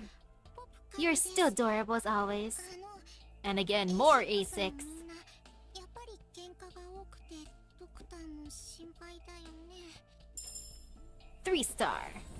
石見習いの Another Ansel. 外科のアシスタントを担当します。よろしくお願いいたします。オペレーターフェン Ooh, another 報 Fang. 告に上がりました。 But yeah, priestess, if you can give me both SSRs in the next multi-pool, I guess I gotta follow your path. If you give me both Wizardel and Logos right here. Come on, priestess. Hiya! 1! That means it's not both, so not the priestess's route anymore. ましてドクター。 Yeah, no assimilation for me because I didn't get both. いえ、インディゴと申します。これまでは And hit Indigo again. 4 star. ピピコっていうの。 Hey, deep color. そう、ただの絵描きだよ。 4 star. はじめまして、ドクターくん。私は Lena, パフューマー perfumer. のラナ。あら、 You're great. パフューマーって聞いたことない？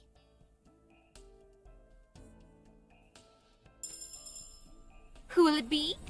はじめまして、ドロシーよ。 Uh, 大生命アーツを Hi, Dorothy. ロドスの人たち I was choking on my anticipation. さんが紹介してくれ Hi, ちゃったの。 Dorothy. Hi. かしこまらずに名前で呼んでちょうだいね。 Dorothy. Hi. I have such mixed feelings. Well, ドクターってあなたのことでしょうか。 hi Jessica. Hey girl, how you doing? SW から来ました。ジェシカと申します。 Next is プリムと申します。以前はラテラーの護衛隊に所属してお Hey りました。 Plume. あなたの矛となり、翼となり、命を。 Next is 私はただの another Lutonata. Maybe I'll max her out too. ルトナダ。 4 star. コードネームは I used my yellow certificates to buy 今日からロドス my current like multi-post certificates that I used. 私の携帯用バッテリーを見かけませんでしたか？ Hey Pinecone, sorry, I haven't seen your portable battery. Have you seen Wizardell and Logos? No? Okay. あれれ？ここはどこ？ Hey Kuara.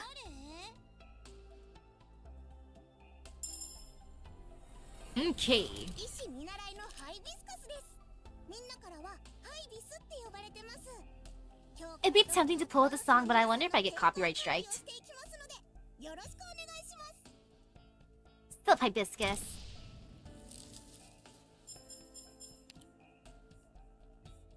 Okay, let's see how this goes. Wait, I gotta debate real quick.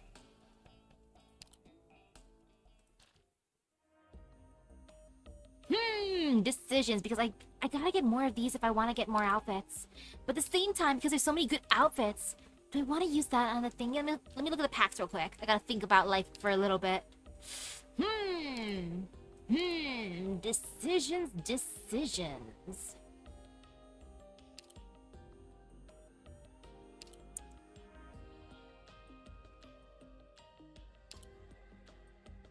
I'm thinking.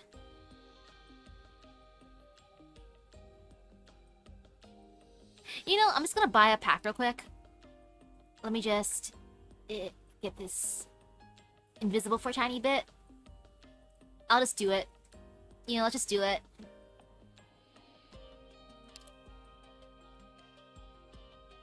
Okay, this one is 90 or Origin Prime, 10 roll, hunting permit 1, or actually, should I get a different one? Sorry, don't mind me. I'm just like looking quickly through these thingies. I'm thinking of like the $49.99 pack because of all of that Originate Prime. Because I want to buy those outfits, of course. Or should I just go for the monthly head hunting pack? No, I still need more for those outfits, so I should just go for the $50 one. I haven't bought any food for myself this week.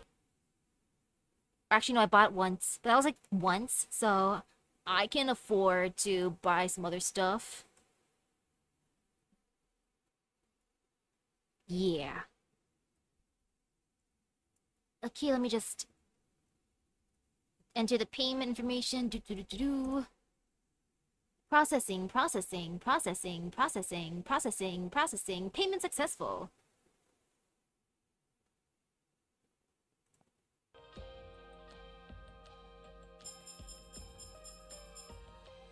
Okay. Here you go. Let me just buy the outfits that I want real quick, so then that way I don't accidentally use too many of these, you know? So, of course, I want this outfit.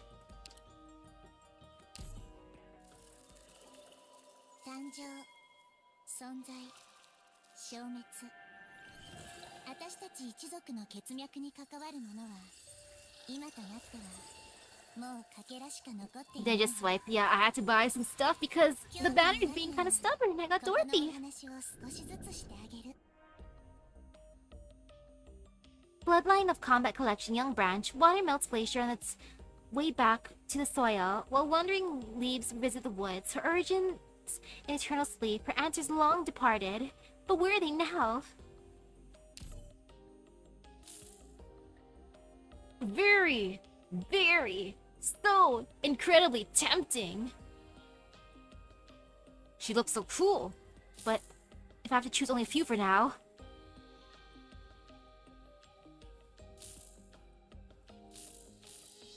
I need Thorns. Thorns, my boy. He looks so cool like that. I need that.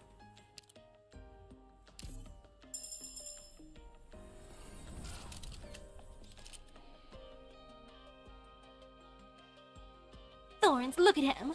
Bloodline of Combat Collection, Blade Cleaved Tides. Thorns bears his blade, and Iberia's fleet set sails after a century of silence. A golden secret has emerged in lawless lands, and seas of sand and salt can no longer conceal its radiance.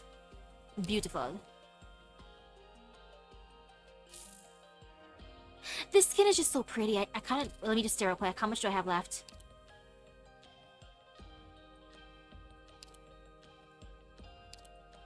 You know, I can afford it. I'll do it. Of course I have to get for Skadi. Look at this.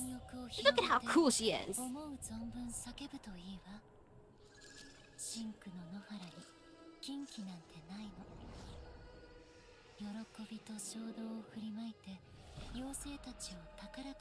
I will become one with the Seaborn if they give me better gacha luck. I offered the priestess my loyalty, but she didn't help me at all. So maybe I should just offer my loyalty to the Seaborn. Iteration Provident Red Countess, Skadi of the Corrupting Hearts. Iteration from Decision Point F30192226. Confusion and impulse have begat the soul master of the Crimson Plane. With these emotions, she fashions her beloved creations. Look at how pretty she is. And you know, I gotta get this. He looks cool. I kinda have to. Yeah, Nikke has some skins. Some of them, they do require money. Unfortunately. And a lot of the ones that I like require it, which hurts me. Ambience Synesthesia Taylor provided Never Melting Ice, one of Silver Ash's suits, tailored for important events. The weight of the name of Silver Ash Clan can tear its rifts across Terra. Even majestic glaciers and rolling clouds make ways for him. And just because Enos looks so cool, I need this. Yeah, I'm gonna do it.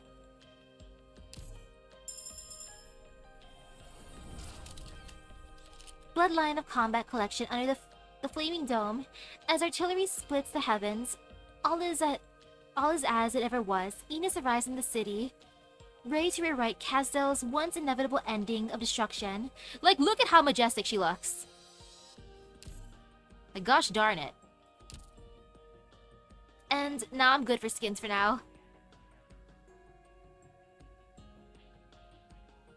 Whew!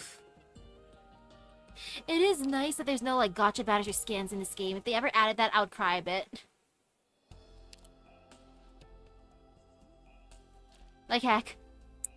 I'm also happy that another game that doesn't have, like, skins with you have to really pay for would be FGO. Now, if I had to pay for those with actual monies, I would cry.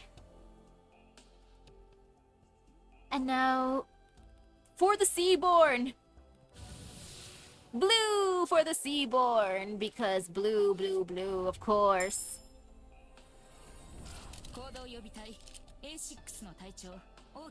Hey Orchid, hi, more A6. Hey girl. Hi Podenko, hey girl, hi again. Hi.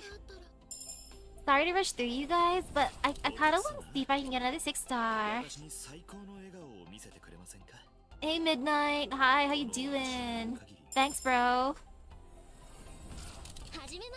What's up Beanstalk?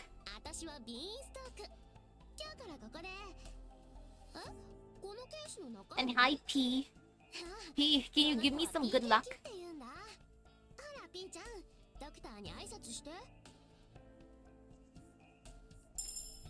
Okay, 3-star.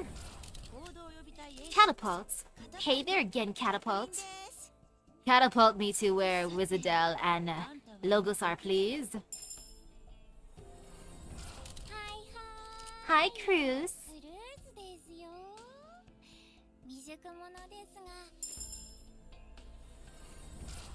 ドネームはアシッドドロップ。 Sup, acid drop. このスケボーも登録済みの僕の装備だ。 Who do I have to offer my love and loyalty to get the SSRs? ロープって呼んで。 Hey, Rope. ああ、これ君の ID カードだよ。 Next is 今日からお世話に Steward. 実師のスチュワードです。 Glad to be working with you too, Steward. 3 star. 医師見習いのハイ Hi, Hibiscus. みんなからはハイビス。 Adorable as always. 今日からど If you're cooking boost my gacha luck, I'll eat it. Okay, this would be the last pull for the night. Redemption?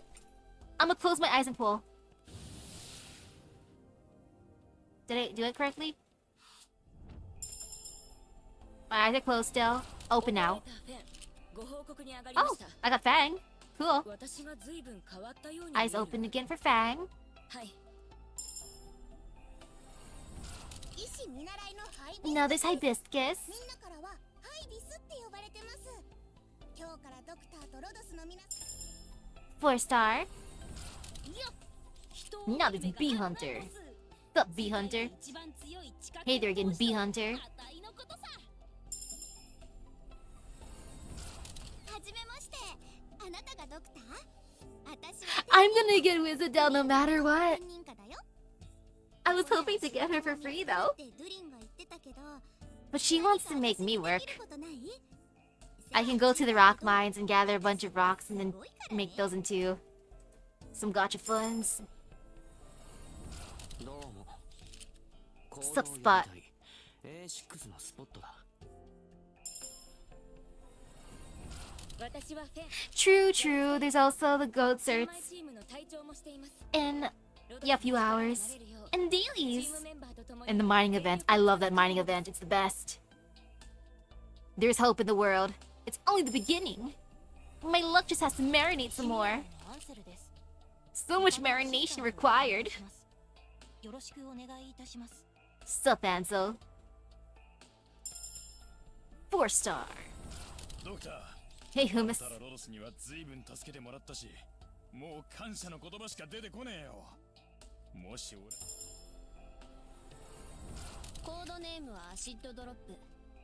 この Hey, Acid drop. 登録済みの僕の装備だ。 4 star. 敬礼。 Hey, Doberman. 国民警備隊教官ドーベルマンだ。早速だが担当直入に行く。 Well, I'm glad that I got at least a few more new operators. You know, that's always good. And I only have 209 rolls to get her once, you know? So there's still hope in the world. There's lots of hope in the world. I've only done 91 summons so far.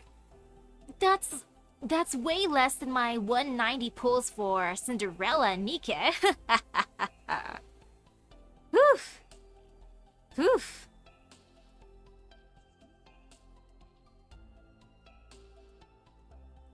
I forget about Teresa, but for W, she seemed like a tough, scary lady, but at the same time I was into her. Scary, crazy, yet very alluring. And I still feel that way about W. Even more so about Wizardell. But there's still hope in the world. I just gotta be positive. I'm just gonna bide my time. My luck will marinate. Maybe by the 100th pull, she'll come home. Oops. Not clicking on that just yet. Oh well, though. At least I caught up to the Babel event. That I can say I did good with. I'm happy for that. And now I just gotta farm as much as I can before the day ends. So I'll just auto stuff. So with that being said, thank you everyone for stopping by the stream. I hope everyone has a great rest of their day in Epic Gacha Luck. I'm just gonna let my luck marinate for a bit. And I'll see you guys later. Bye bye. Gosh darn it. I was hoping for the streamer luck.